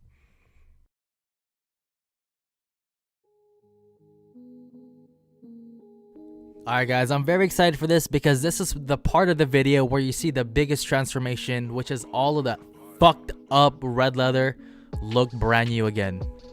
And this is the part where when you sand down the leather, that extra step makes the whole process feel so complete after you repaint the leather. Because if you don't sand it down after the shoes are all messed up, it's noticeable. Like the owner's gonna know that you cut corners.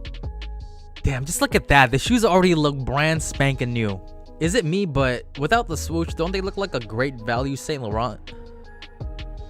So this is the most tedious part of the restoration, since you gotta remove the stencil one by one and then put transfer paper over it. You gotta do this properly. You have to make sure that the transfer paper and the stencil are correctly bonded together, so when you put it on the leather, everything should be staying in place.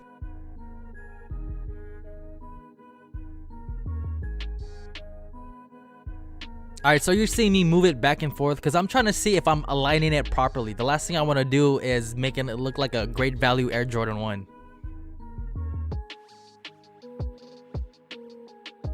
So I will be using an airbrush to fill in the lines and make sure that the Wings logo looks as factory as possible. The only way to make anything look factory is to use an airbrush. Now, I'm not saying that you cannot use a paintbrush, but you'll have less mistakes by using an airbrush because, you know, some people cake on the brush with too much paint and sometimes it'll bleed. So foolproof is to use an airbrush. If you guys are interested in purchasing these stencils, I bought them off of Sophie Soaps. I'm gonna link her IG and her shop in the description below, and you can see them on screen. The quality is legit, you know, shout out to her and her company supplier because it's close to factory as any stencil that I've ever used. The adhesion is pretty strong on the stencil, so it kind of removes some of the paint off of the lettering, so I'm just touching it up right now. Alright guys, so for this next step, I'm just applying black leather paint onto the collar.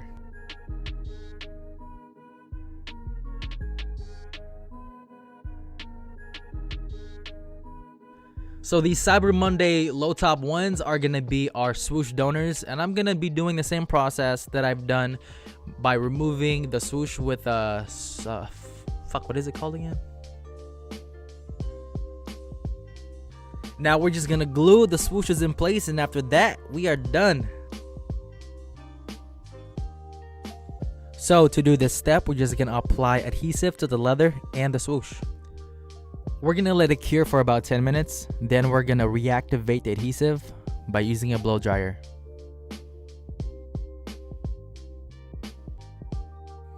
Alright guys, let's be real. I'm not just gonna glue the swoosh, we're gonna do the proper way and stitch it back. I'm only gluing the swoosh back to the leather just so it'll stay in place and not wobble around when I stitch it back together. Now on my Patreon page, I will show you guys the do's and the don'ts on how to use a sewing awl. So our goal by using a sewing awl is to make it look as close to factory as possible. The best way to stitch anything together is by using a machine, but because I don't have one yet, we are going to be using a sewing awl. So become a patron if you guys want to learn in-depth tutorials, guys. That's it for this video. Be sure to like this video and subscribe.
Hey, what's good, y'all? We're gonna be doing a full restoration on these doo-doo grade 4s, and man, just look how beat they are, man. Like, golly, man, these shoes are toed up. Just look at them, bruh. I can't even fathom how beat and this. Look at this. This got like doo-doo on the ankle collar, bro. Like, look, there's moss growing on the shoe. There's legit moss growing on the shoe. Like it's a freaking rock. Like, how, if you're lost, how are you gonna like know where north is? Cause moss grows the northern hemisphere. You know what I'm saying? Then that's how you get back to civilization. How you gonna walk to civilization if where you're walking to is always north, right? Yo, bro, these need a deep clean. So what we're gonna do is we're gonna mix rejuvenator and distilled water in a bottle, in a spray bottle, so we don't waste any solution, because rejuvenator is expensivo, and I'm not trying to like waste a drop. You know what I'm saying? So we're gonna remove the laces first, and then prepare for the deep clean. We're gonna clean the laces later in a water bottle, but first we're gonna clean the uppers. So I'm just gonna spray the uppers with the mixture and use a brush to like loosen everything. I want to loosen all the dirt, so I'm just gonna add a little bit more distilled water, and I'm just gonna dip my brush in the distilled water just to loosen up all of that dirt and grime, and then I'm gonna hit it again with that mixture of rejuvenator and distilled water, and just keep brushing, bro. Like, brush in circles. Just keep brushing, just like how you brush all your haters off. You know what I'm saying? Okay, so now we're just gonna pat the shoes with the towel and then let it air dry after we remove all of that suds.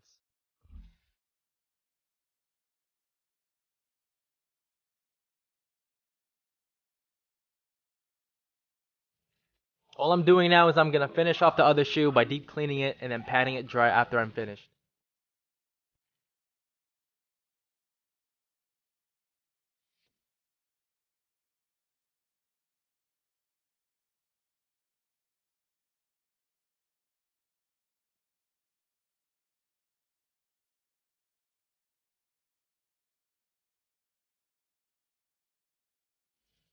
So the soles are on another class of its own, bro. Like I feel like the rubber is rusting. Like, is that even possible? Because I know there's no iron in the rubber, but it looks like it's rusting.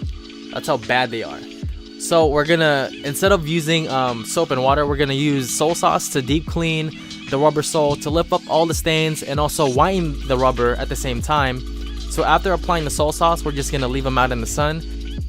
So now that we've taken care of the rubber sole, it's time to take care of the separation that's on the shoe. In order to do this properly, we're going to remove that factory adhesive by placing tape on the areas where we don't want to put acetone on, because we will be using cotton balls and acetone to remove and lift up the existing factory adhesive.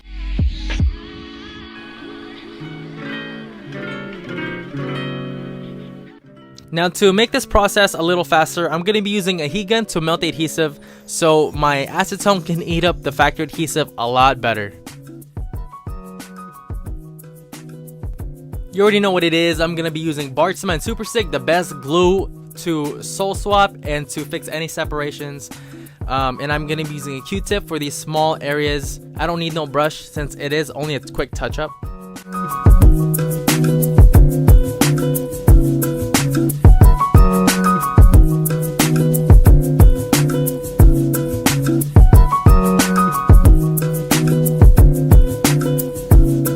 So I'm gonna wait 5 minutes for the adhesive to cure. After 5 minutes, I'm gonna heat up the glue and I'm gonna clamp them together so it'll be a perfect bond. Now we're gonna move on to repainting the midsole. So all I'm gonna do now is I'm gonna tape up the midsole and the uppers, so when I put my Relay Restorations Midsole Magic, it doesn't get on the uppers. So I'm gonna be using Midsole Magic to remove that factory white paint so it doesn't damage the midsole, and it's a lot more faster than straight up acetone if I were to just strip it with acetone. So after applying Midsole Magic on the midsole, I'm going to scrape it off with an X-Acto knife. I feel like it's a little safer than anything else that I've used. It doesn't dig in the midsole, so I just feel more comfortable using an X-Acto knife, but whatever you feel comfortable with, you're more than welcome to use that. So I'm gonna clean up the excess residue with acetone, but I'm only gonna lightly apply my cotton balls and acetone on the midsole so it doesn't damage the midsole.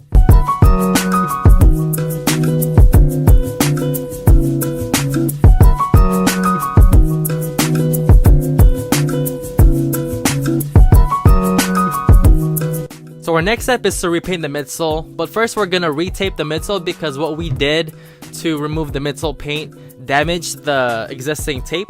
So we're gonna take off that tape, retape it for a fresh, new, clean look, and then after all that's taped up, we're going to start painting the midsole white.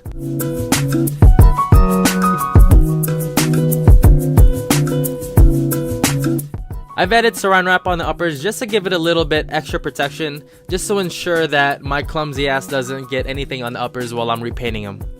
And for this repaint, I've applied about 7 to 8 coats of white paint before applying my varnish of Krylon Matte Finisher.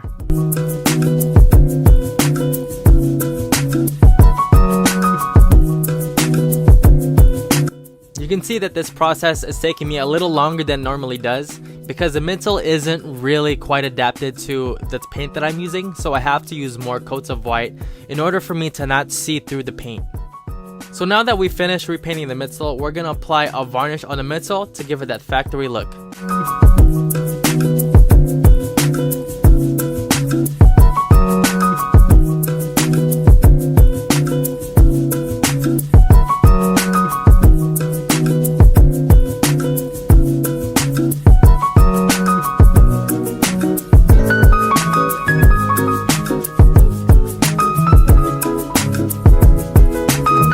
So we're halfway done with this restoration. All we have to do now is clean up the laces.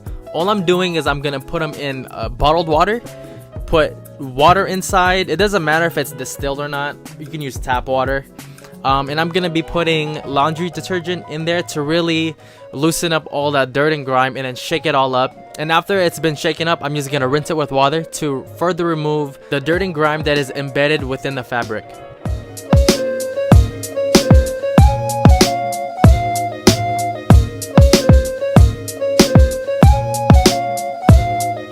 So once you have everything set, all we have to do now is just close the cap and just shake it all up. You know what I'm saying?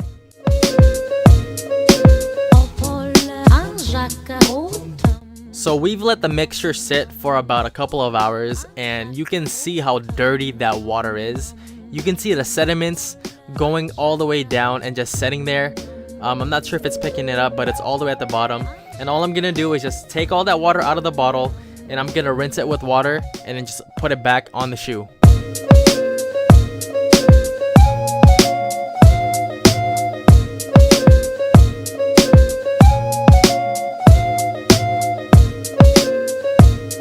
So now we're gonna be doing something that I've never seen anyone do before, which is renewing the chrome on the Cool Gray 4s. So I'm gonna be using nail polish remover to remove the paint on the back tabs. And then I'm gonna tape up the back tabs and using an X-Acto knife to trace the Jumpman and peel the tape off so I get a good outline of the Jumpman for when I spray the Jumpman again with a chrome finish.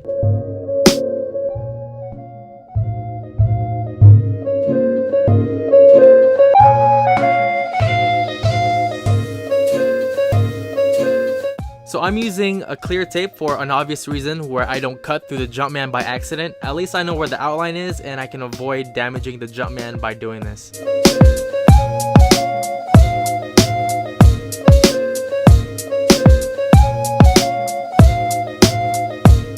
So I'm gonna protect the uppers with saran wrap so I don't get any overspray on the uppers while I'm doing this step. This is actually really necessary. It's not like an option because if you do decide to spray the back panel, it will get on the rest of the shoe. So I made sure I'm in a well ventilated area because this is very toxic, and I just spray 6 inches away, back and forth, and let it dry for about 30 minutes before applying my high gloss finish. And the brand that I use is Rust-Oleum. You can buy this at Walmart or at Home Depot.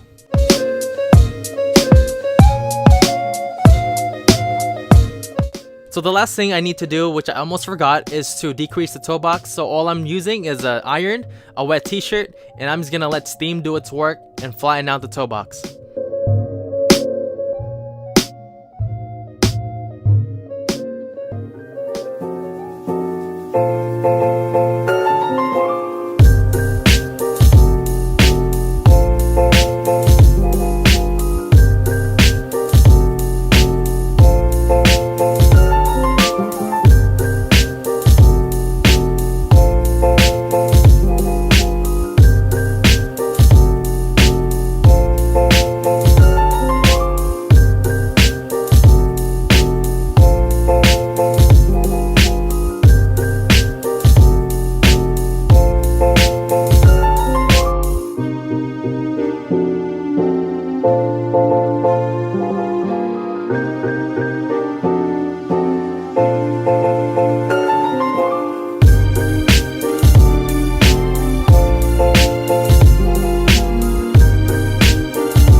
What's up, y'all? Hope you guys enjoyed this video, man. If you guys did enjoy this video, make sure to give me that thumbs up. If you guys want me to restore a shoe for you, my email is down in the description below, or just head out, look right there in that bottom right corner. It says Manalo Restoration, so check that out. Send me an email. I hope your day is as beautiful as you are. Alright, fellas, that's how you get them. After you send it to a female, make sure to get the number. Alright, late. Oh shit. Hey yo, quick announcement, y'all. This video right here is brought to you by Poshmark. Poshmark is an app where you can clean out your closet and make money at the same time. Yeah, man, you could be a good Samaritan, go to the thrift store and donate it for a good cause, yada yada yada, but why not make money out of it? So the clothes I'm showcasing are gonna be in my in-store closet. If you guys are tripping, you guys don't have access to the post office to ship, the post office can come to you and pick it up while they deliver your mail. Yo, Marie Kondo it up and get rid of your old shit that you don't wear anymore to make more space and make money out of it. So click the link in the description to download Poshmark and start your own closet. Yo, what's up, y'all? This is John Manalo, and I'm gonna be showing you guys how I'm gonna be restoring these Adidas Yeezy Turtle Doves. Man, the amount of rare and expensive shoes that I find at Lake Minnetonka is mind-boggling. Can you imagine I found these turtle doves at the bottom of the lake and I could flip them for at least $2,000? That's crazy. I'm flabbergasted. So we're gonna clean the uppers, the laces, and the insoles separately. So I'm just gonna remove the insoles and laces first. The first thing we have to tackle is cleaning the upper material. So I put Rejuvenator in this spray bottle so it's easier for me to distribute the solution and not waste any of it since it is pretty expensive, y'all. It is top shelf for sneaker cleaning. I feel like we're gonna need a lot more water than that, so we're gonna use a hose and use Rejuvenator to remove any of the mud on the uppers and the midsole.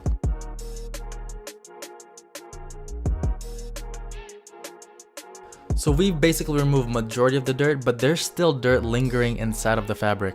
Now if you let these fully dry, they're gonna go through a process called wicking, where the dirt underneath will rise after it fully dries. Now to remove these stains, we are gonna be using bigger guns. We're going to be using OxiClean Versatile and OxiClean White Revive. Now be very careful when you're working with suede because there's a patch of suede on the side of the shoes. If you get any of these chemicals onto the shoes, then it will bleed onto the uppers. So what I'm applying to the back tabs are a mixture of water and OxiClean Versatile, just to loosen up the embedded dirt and rise to the top. Now I'm going to be doing the same thing for the whole prime knit upper.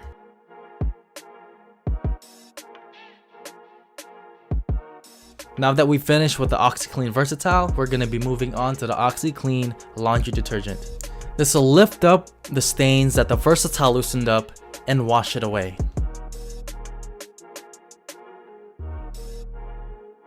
Now you can see the difference between the shoes that we've worked on and the shoes that we haven't touched yet. Since I'm not using the OxiClean Versatile anymore, we are going to be using the same mixture to clean our laces. Now this won't work unless you have a tabo. Now if you've been to a Filipino household, you can see a tabo right next to the toilet. So I wanted the OxiClean to permeate through the fabric and really loosen up the dirt. So after 30 minutes of letting it chill, we are just going to use plain old water and rinse it out. Now if you guys look hard enough, the shoe on the left side of the screen is more gray than the one on the right. And the ankle collar and pull tabs on the shoe on the right looks a lot more whiter.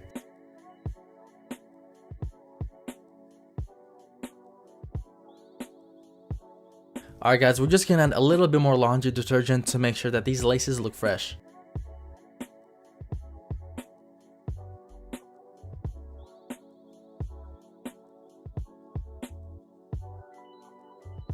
Alright guys, so now that's taken care of, we're gonna take care of the rubber part of the bottom sole. So the previous owner painted this all white, which is incorrect. It should be like an eggshell off-white on the midsole, not completely coke white. So I'm gonna lift the stains and deoxidize the rubber parts of the bottom sole using OxiClean, hydrogen peroxide, and cornstarch. Now you could use the same formula with any plastic parts that you have laying around the house that you want to whiten up. The solution to do this is called Retro Bright, and a lot of people in like the early 2000s have been doing this to revitalize the really old OG keyboards from like the 80s and 90s. And even they use it on game consoles like Game Boys and stuff. Now I don't know the exact measurements, I just eyeball everything until I get the right consistency. Now it will foam up once you add the OxyClean powder, so all you have to do is just mix it again to let all of the air out.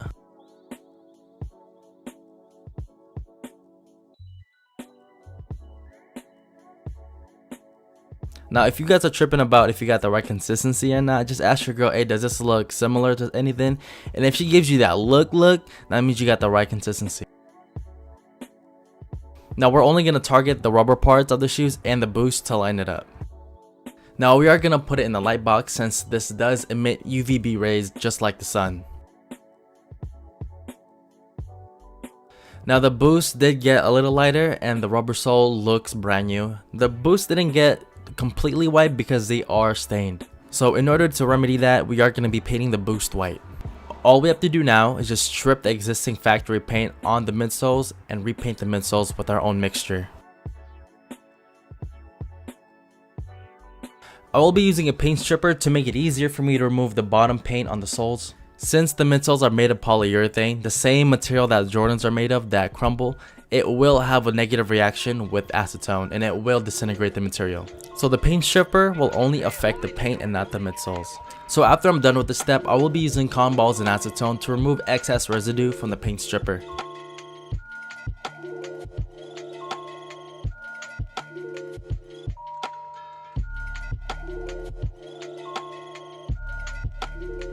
I will be taping up the rubber portions of the shoe since I don't want any paint on that area.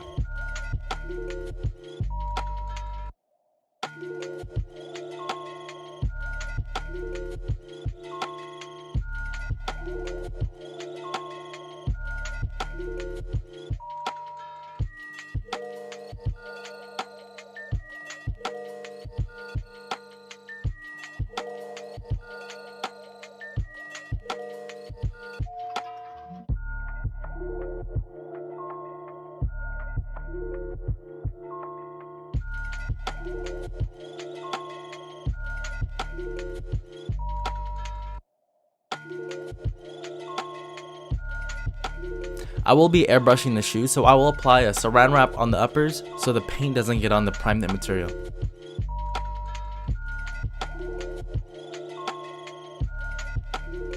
So the first thing I'm going to do is put a base coat on the midsole and paint the boost white. Your paint jobs will be stronger if you lay multiple thin coats opposed to fewer thicker coats. I'm applying a white base coat to ensure uniformity when I apply my real paint color match.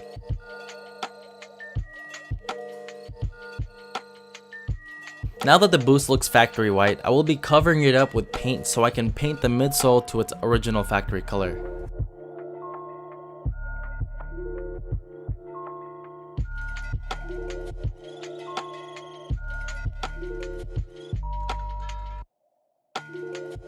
Now in this paint mix, it does have a more yellowish hue to match the original color, so I'm going for like an eggshell white.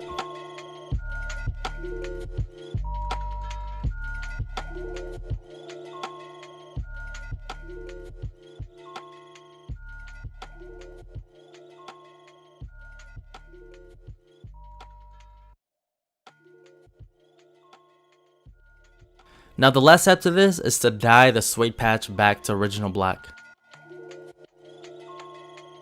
Now I'm using Jacquard's Jet Black dye to dye the suede back to its original color. If you don't have Jacquard, you could use Angelus Flat Black and GAC 900 to do the same thing.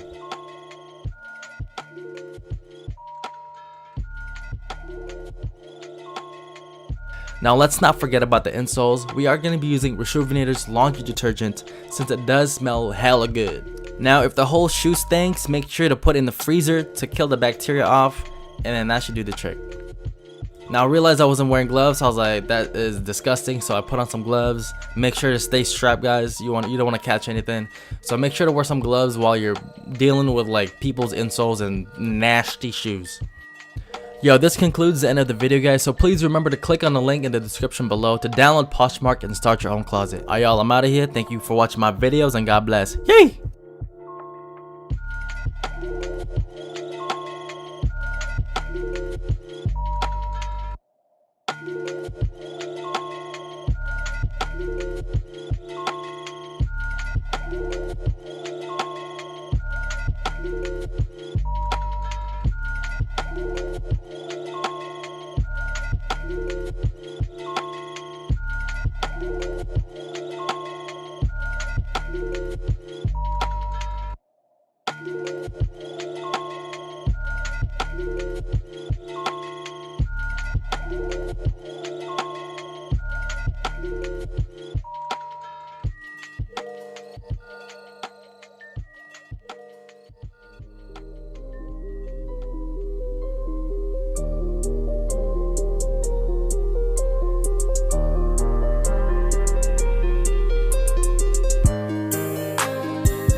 Hey yo, what's good, you guys? I want to give a big shout out to Electro Kicks. He can fix the lighting on your Nike Air Mags. That includes all of the electronics on the authentic pair and replica pair.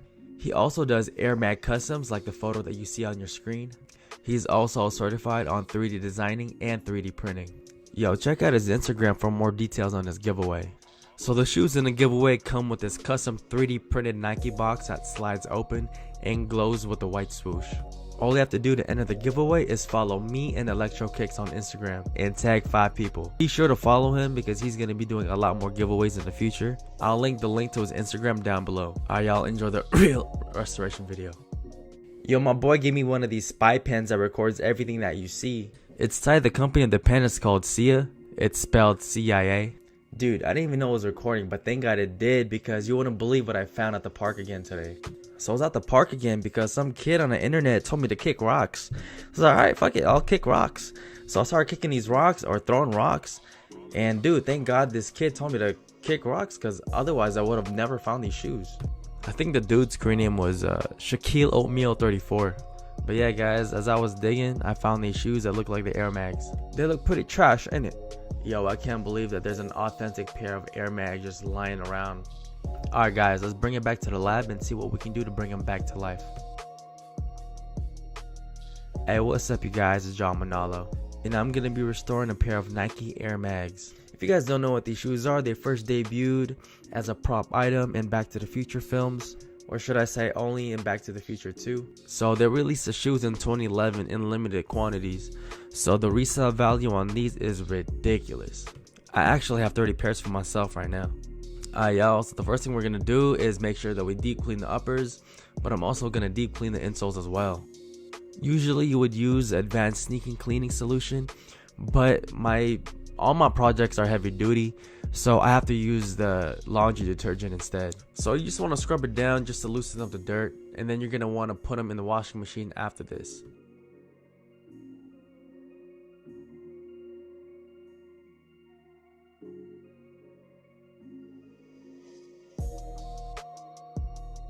Yo, these Air Mags are mad trashed.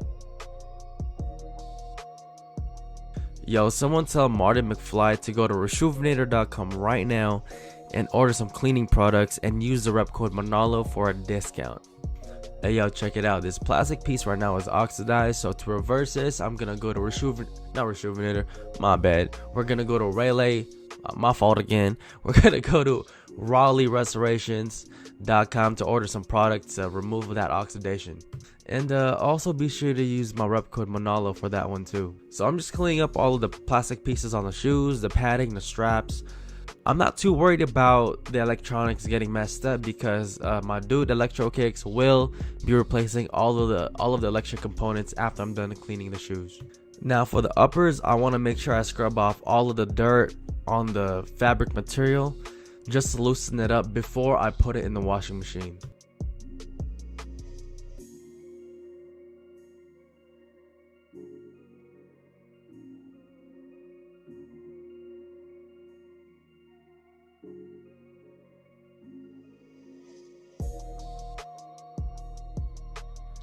So for this plastic part, I'm gonna deoxidize the plastic material using Raleigh Restoration's ice cream.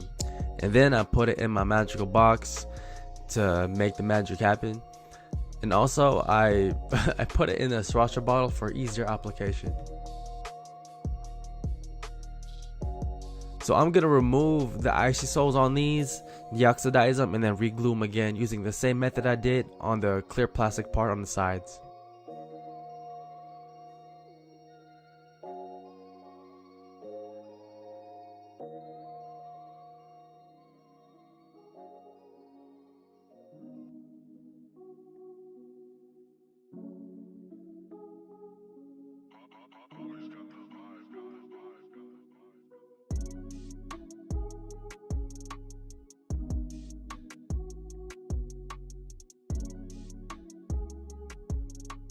I did leave one part of the icy sole still intact on the shoes because I did want to protect the electrical part from the water damage, which I'm like, all right, well, I shouldn't have done that. What a waste, because it's gonna get replaced anyways. Yeah, I should have just removed it right off the bat to save time. Even after we've deep cleaned the uppers, you can still see a little stains that are resurfacing on top. That's a normal process. It's called wicking. So in order to fix this, all we have to do is just clean the uppers again. So just repeat the same steps until you're completely satisfied of all of the stains being gone. So in order to do that, you have to agitate the stains again by using a brush and a cleaning solution, which I forgot to do on film, so I'm just going to re-demonstrate it for you guys. And so after you re-agitate the stains, you can safely put them back in the washing machine and they'll come out brand spanking new.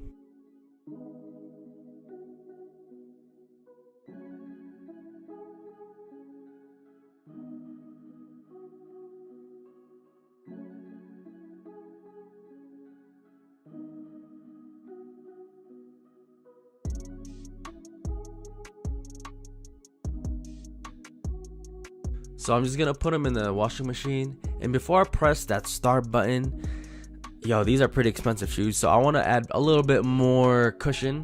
So I'm gonna add towels to these so they don't just bump around and get damaged. So I'm just gonna add towels just to be safe. And be sure to use my rep code Manalo at checkout at rejuvenator.com, y'all. Thank you. Alright, we're just gonna pick heavy duty Judge Judy, so everything is totally cleaned.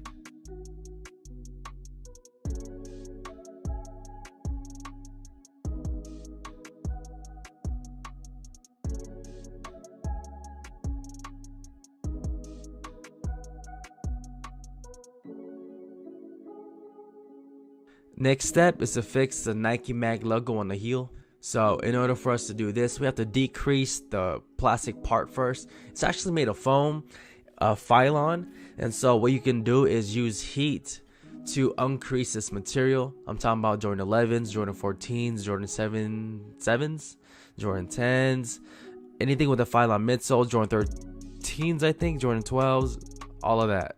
And I'm just gonna use a blow dryer for this, and it's all the creases will just unwind and go back to normal. And voila, all the creases are gone. Alright guys, I looked up how to make the color turquoise, and it's basically just blue and green, which reminds me of a Friends episode where Ross pretends to be clanking his glass to do a toast for a photo, but then people were cheering, and then he just made an announcement, yo, with the owner of a green LeSabre, please get your car is about to be towed. And the owner was like, yo, I got the green LeSabre, what's up? And then the Ross was like, oh my bad, it was blue. And he was like, yeah, it's blue. And he was just like, oh, green blue? He was like, yeah, green blue. And then Ross was like, well then go before it gets towed. Anyways, I'm a fan of Friends, and I'm pretty sure y'all are a fan of The Office, which I'm a fan too. So let's roll with it. Alright, so for this step, guys, we're going to be using heat, cotton balls, and acetone to be removing that factory glue that is on the midsole. So when we glue our soles, it'll be a perfect bond. Oh, by the way, the icy soles that I deoxidized didn't come out as clean as I want them to. So the dude's sending me some new icy soles. These soles are icy. They look new, so they're pretty good. And I'm gonna be using my glue, bar cement super stick, to glue these shoes together. But yeah, speaking of trying to get ahead in life, but you don't know where to start, You can always start with your health, your body. So if you don't know how to get that started, like a jog around your block would be cool, just to get your endurance up. And if running ain't your thing, you can just always walk around the block. You just want to be outside and get some vitamin D. It's really great for your mental health. So if you're feeling sad all the time, if you feel like you don't know what to do in life, just take care of your body first, and your mind will be a lot more clear. For me personally, after taking care of my body, after joining the gym, I've noticed something very dramatic. My God, my DMs are just full of dudes, man. I don't know what it is. I wish I get girls in my DMs, but all I get is dudes for some reason. And I love every single one of you guys, so don't get it twisted. If I don't respond to your DM, I will. So right now, I want to whiten the liner on the tongue, but I can't use my whitening method because I'm afraid that it'll damage the faux leather, because it has a lot of heat involved. It has a lot of chemicals involved, and I'm only trying to whiten a little bit of material. So there's a larger risk of damage on that leather. So what I'm gonna do is I'm actually just gonna airbrush it white, and it'll look good as new. I'm gonna add tooth into it, a fabric medium as well, to thin it out so it doesn't feel crunchy. It'll still feel soft while looking coke white. This heel cup is pretty banged up from normal everyday use, since the dude, whoever these belong to, they use them as beaters. So in order for me to make them look brand new again, all I'm going to be using is Mr. Clean Magic Eraser.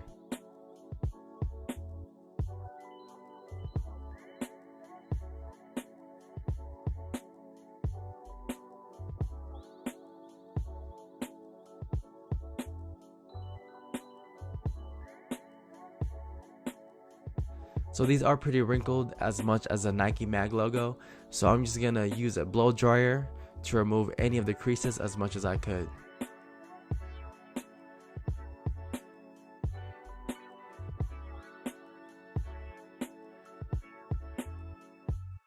So I don't know if you remember how yellowed or oxidized the original plastic piece was for the lights. So after putting them underneath the magical box, they unyellowed quite a bit, but they are still pretty dingy. But that's the best I can do, only because these shoes were used as beaters. So everything is pretty much glued at this point. All I gotta do is ship them back to my boy, and he'll take care of all of the electrical work.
Alright y'all, that's the end of the video. Hope you guys enjoyed this video. If you guys did enjoy this video, please give this video a thumbs up. And if you're not subscribed already, subscribe to your boy. And comment down below what y'all thought. Make sure to follow my brother Electro Kicks. The link will be down in the description below. And yeah man, take care and God bless.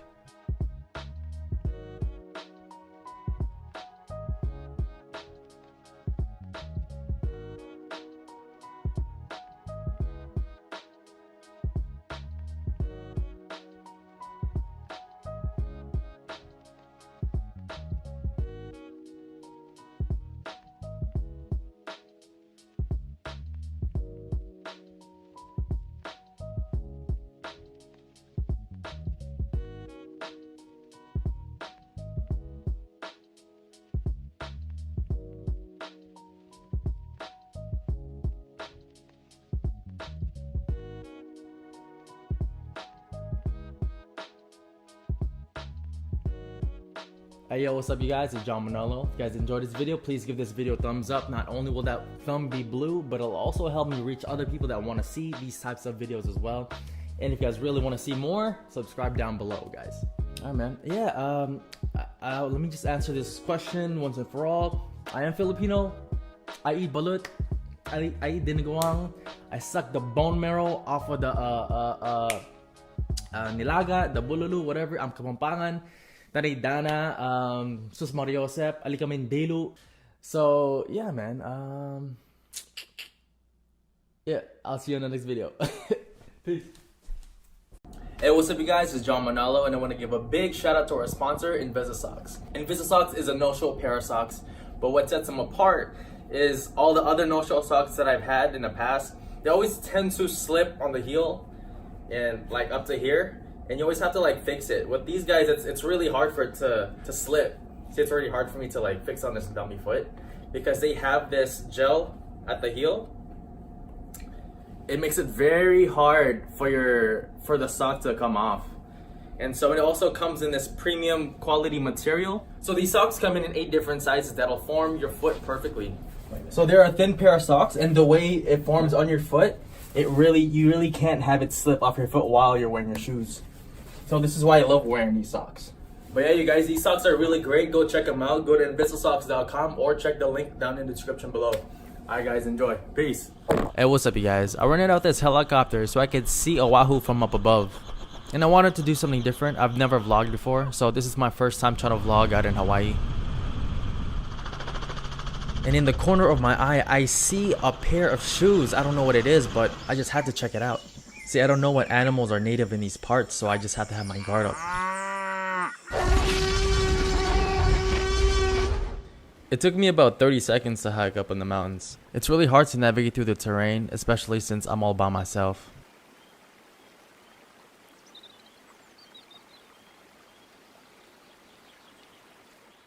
And I'm just looking around to see where the shoes could be. And so the very first thing I look underneath is right there. And after I pick them up, I hear an adorable cat. I'm looking around to see where this cutie pie is, but I can't even find him. Alright you guys, at this point, I'm just gonna head back and start working on these shoes. Hey, what's up you guys? It's John Manalo, and I'm gonna be restoring these Yeezys, which I think they're pirate blacks. Yo, I guess we'll find out right after we clean them up. Yo, it's crazy how I found these shoes out in Hawaii.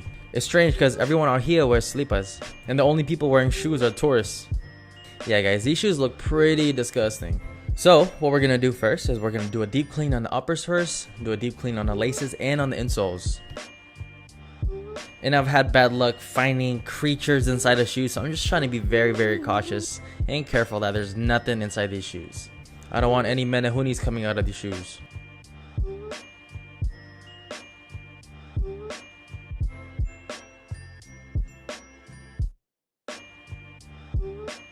In severe cases as these, I'm going to be using the sneaker laundry detergent to clean the uppers of the shoes. If the shoes weren't this bad, I will be using the advanced sneaker cleaning solution. Now I'm really just trying to see if there's anything living in here because I really don't want anything to pop out of me.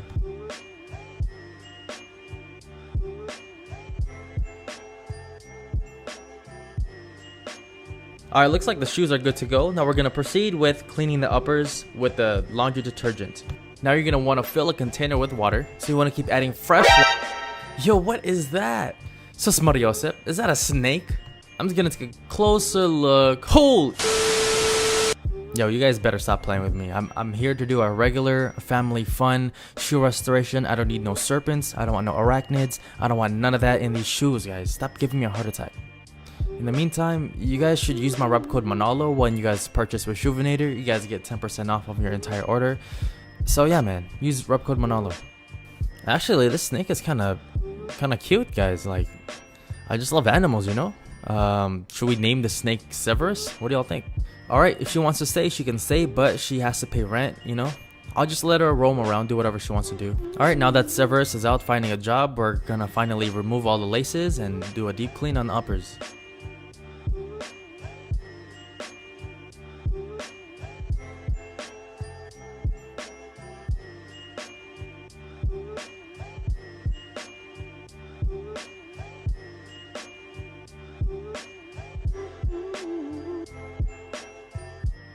So they are pretty funky. So what we're gonna do to make sure they smell a whole lot better is put them through the laundry system. We're first gonna put in shoe trees just to make the shape of the shoes stay put, and I'm gonna be putting 2 shots worth of the laundry detergent inside of the machine.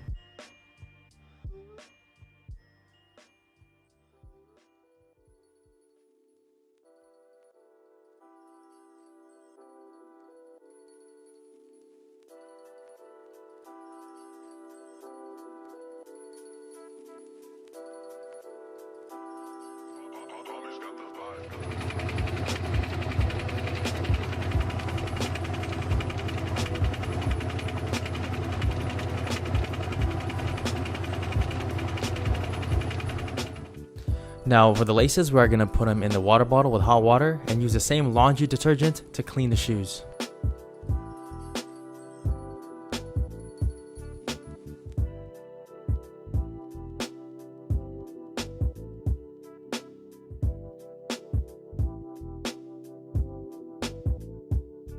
And after that, we're going to let it sit aside and let it air dry. We're also going to be using the same laundry detergent to be cleaning the insoles of the shoes. And I just thought about it, I should have put them in the washer while I was washing the shoes at the same time.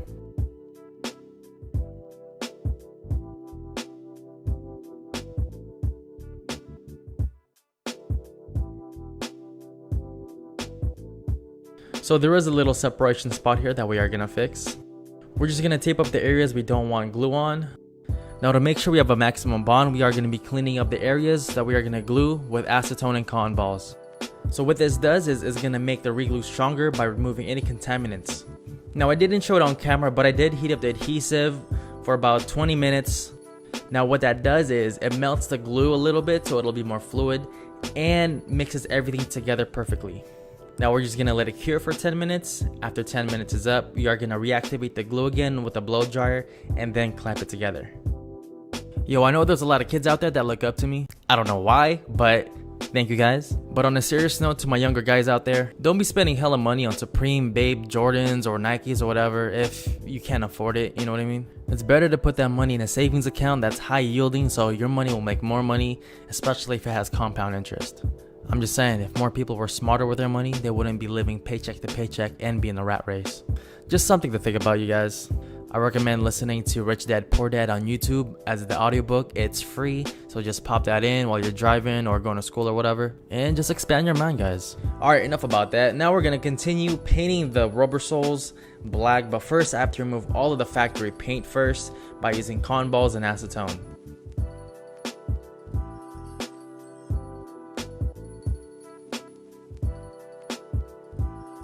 So we are going to be airbrushing the midsoles. We're going to need to put saran wrap so we don't get any overspray on the upper prime knit material. Now I'm just going to do a quick round on cleaning the bottoms with cotton balls and acetone just to make sure our paint will stick perfectly.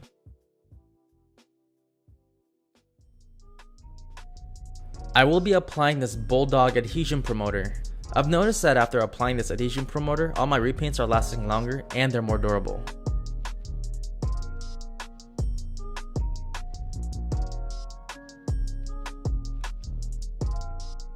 I will be painting the boots first, so I'll be filtering the white paint through this filter just so my air gun doesn't get clogged. Now I'm not going to use the oil pen because on camera and on photos it looks perfectly white, but I did try it myself. There's a lot of inconsistencies with using the oil pen, at least in my experience, and I just find that using an airbrush and regular paint works best for me. So it's really up to you if you want to use a pen, go right ahead, but for me the paintbrush works the best.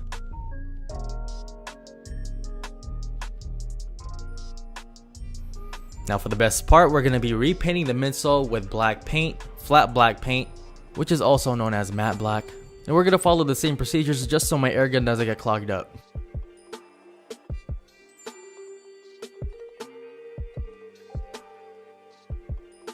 Now I'm going to be doing a solid 4 to 5 coats just to ensure our repaint won't crack in the future.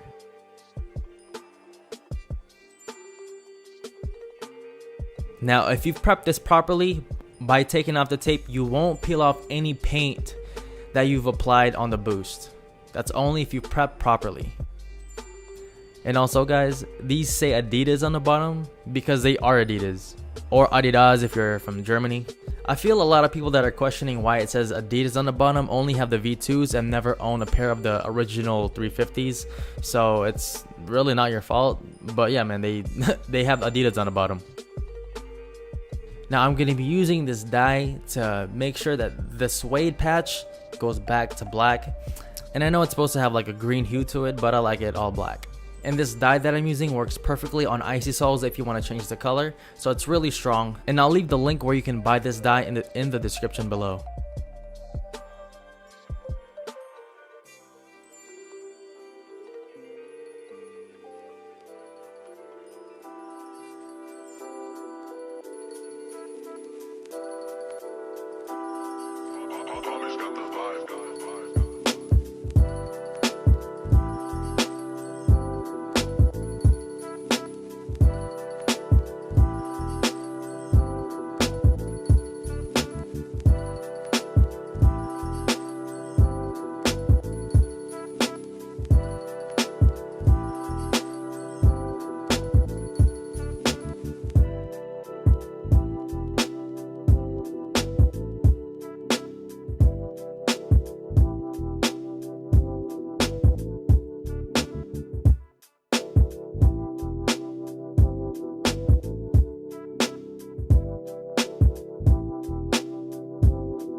Hey yo, what's up you guys? It's John Manolo. If you guys enjoyed this video, please give this video a thumbs up. Not only will that thumb be blue, but it'll also help me reach other people that want to see these types of videos as well.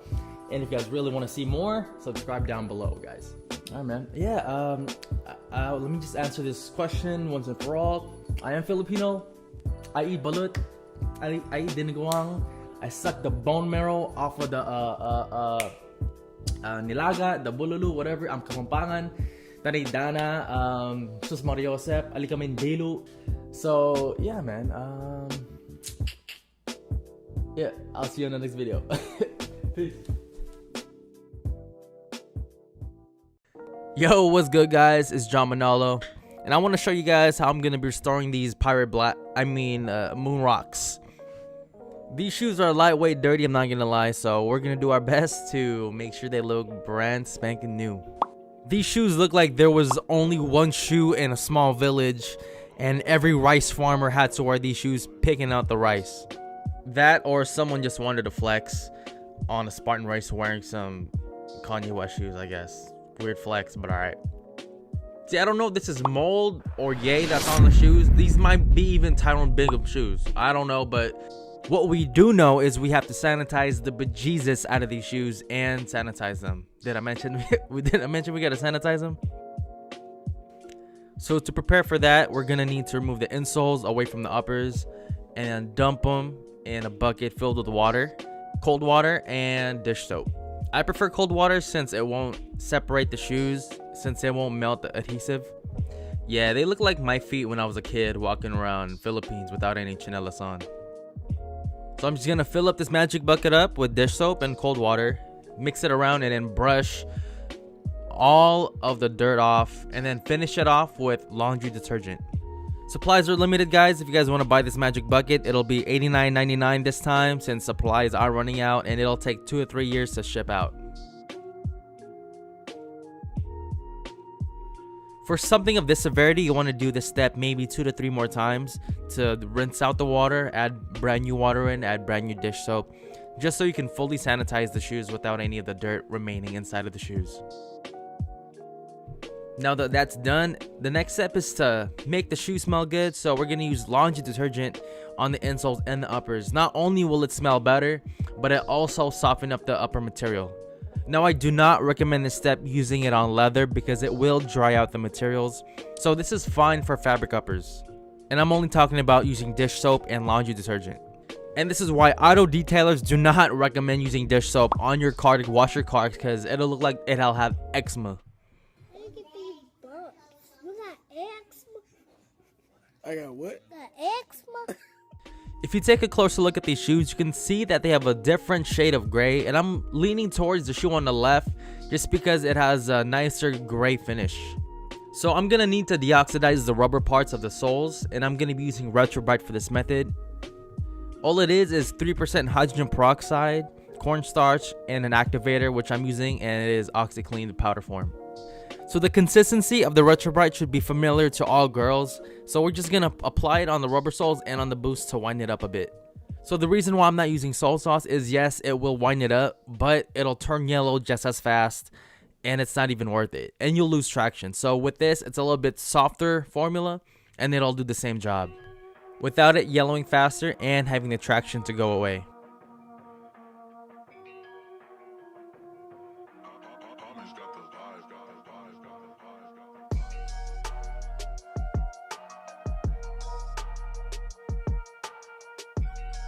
So I'm going to show you guys the difference between what it was before and how it looks now after we deoxidize the soles.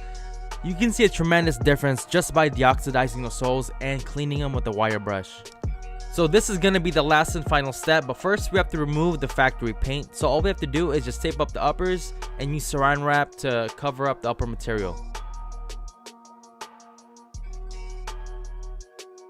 So we want to make sure that the uppers are strapped up and with the saran wrap to prevent any accidents, so you don't want any, mini Yeezys running around.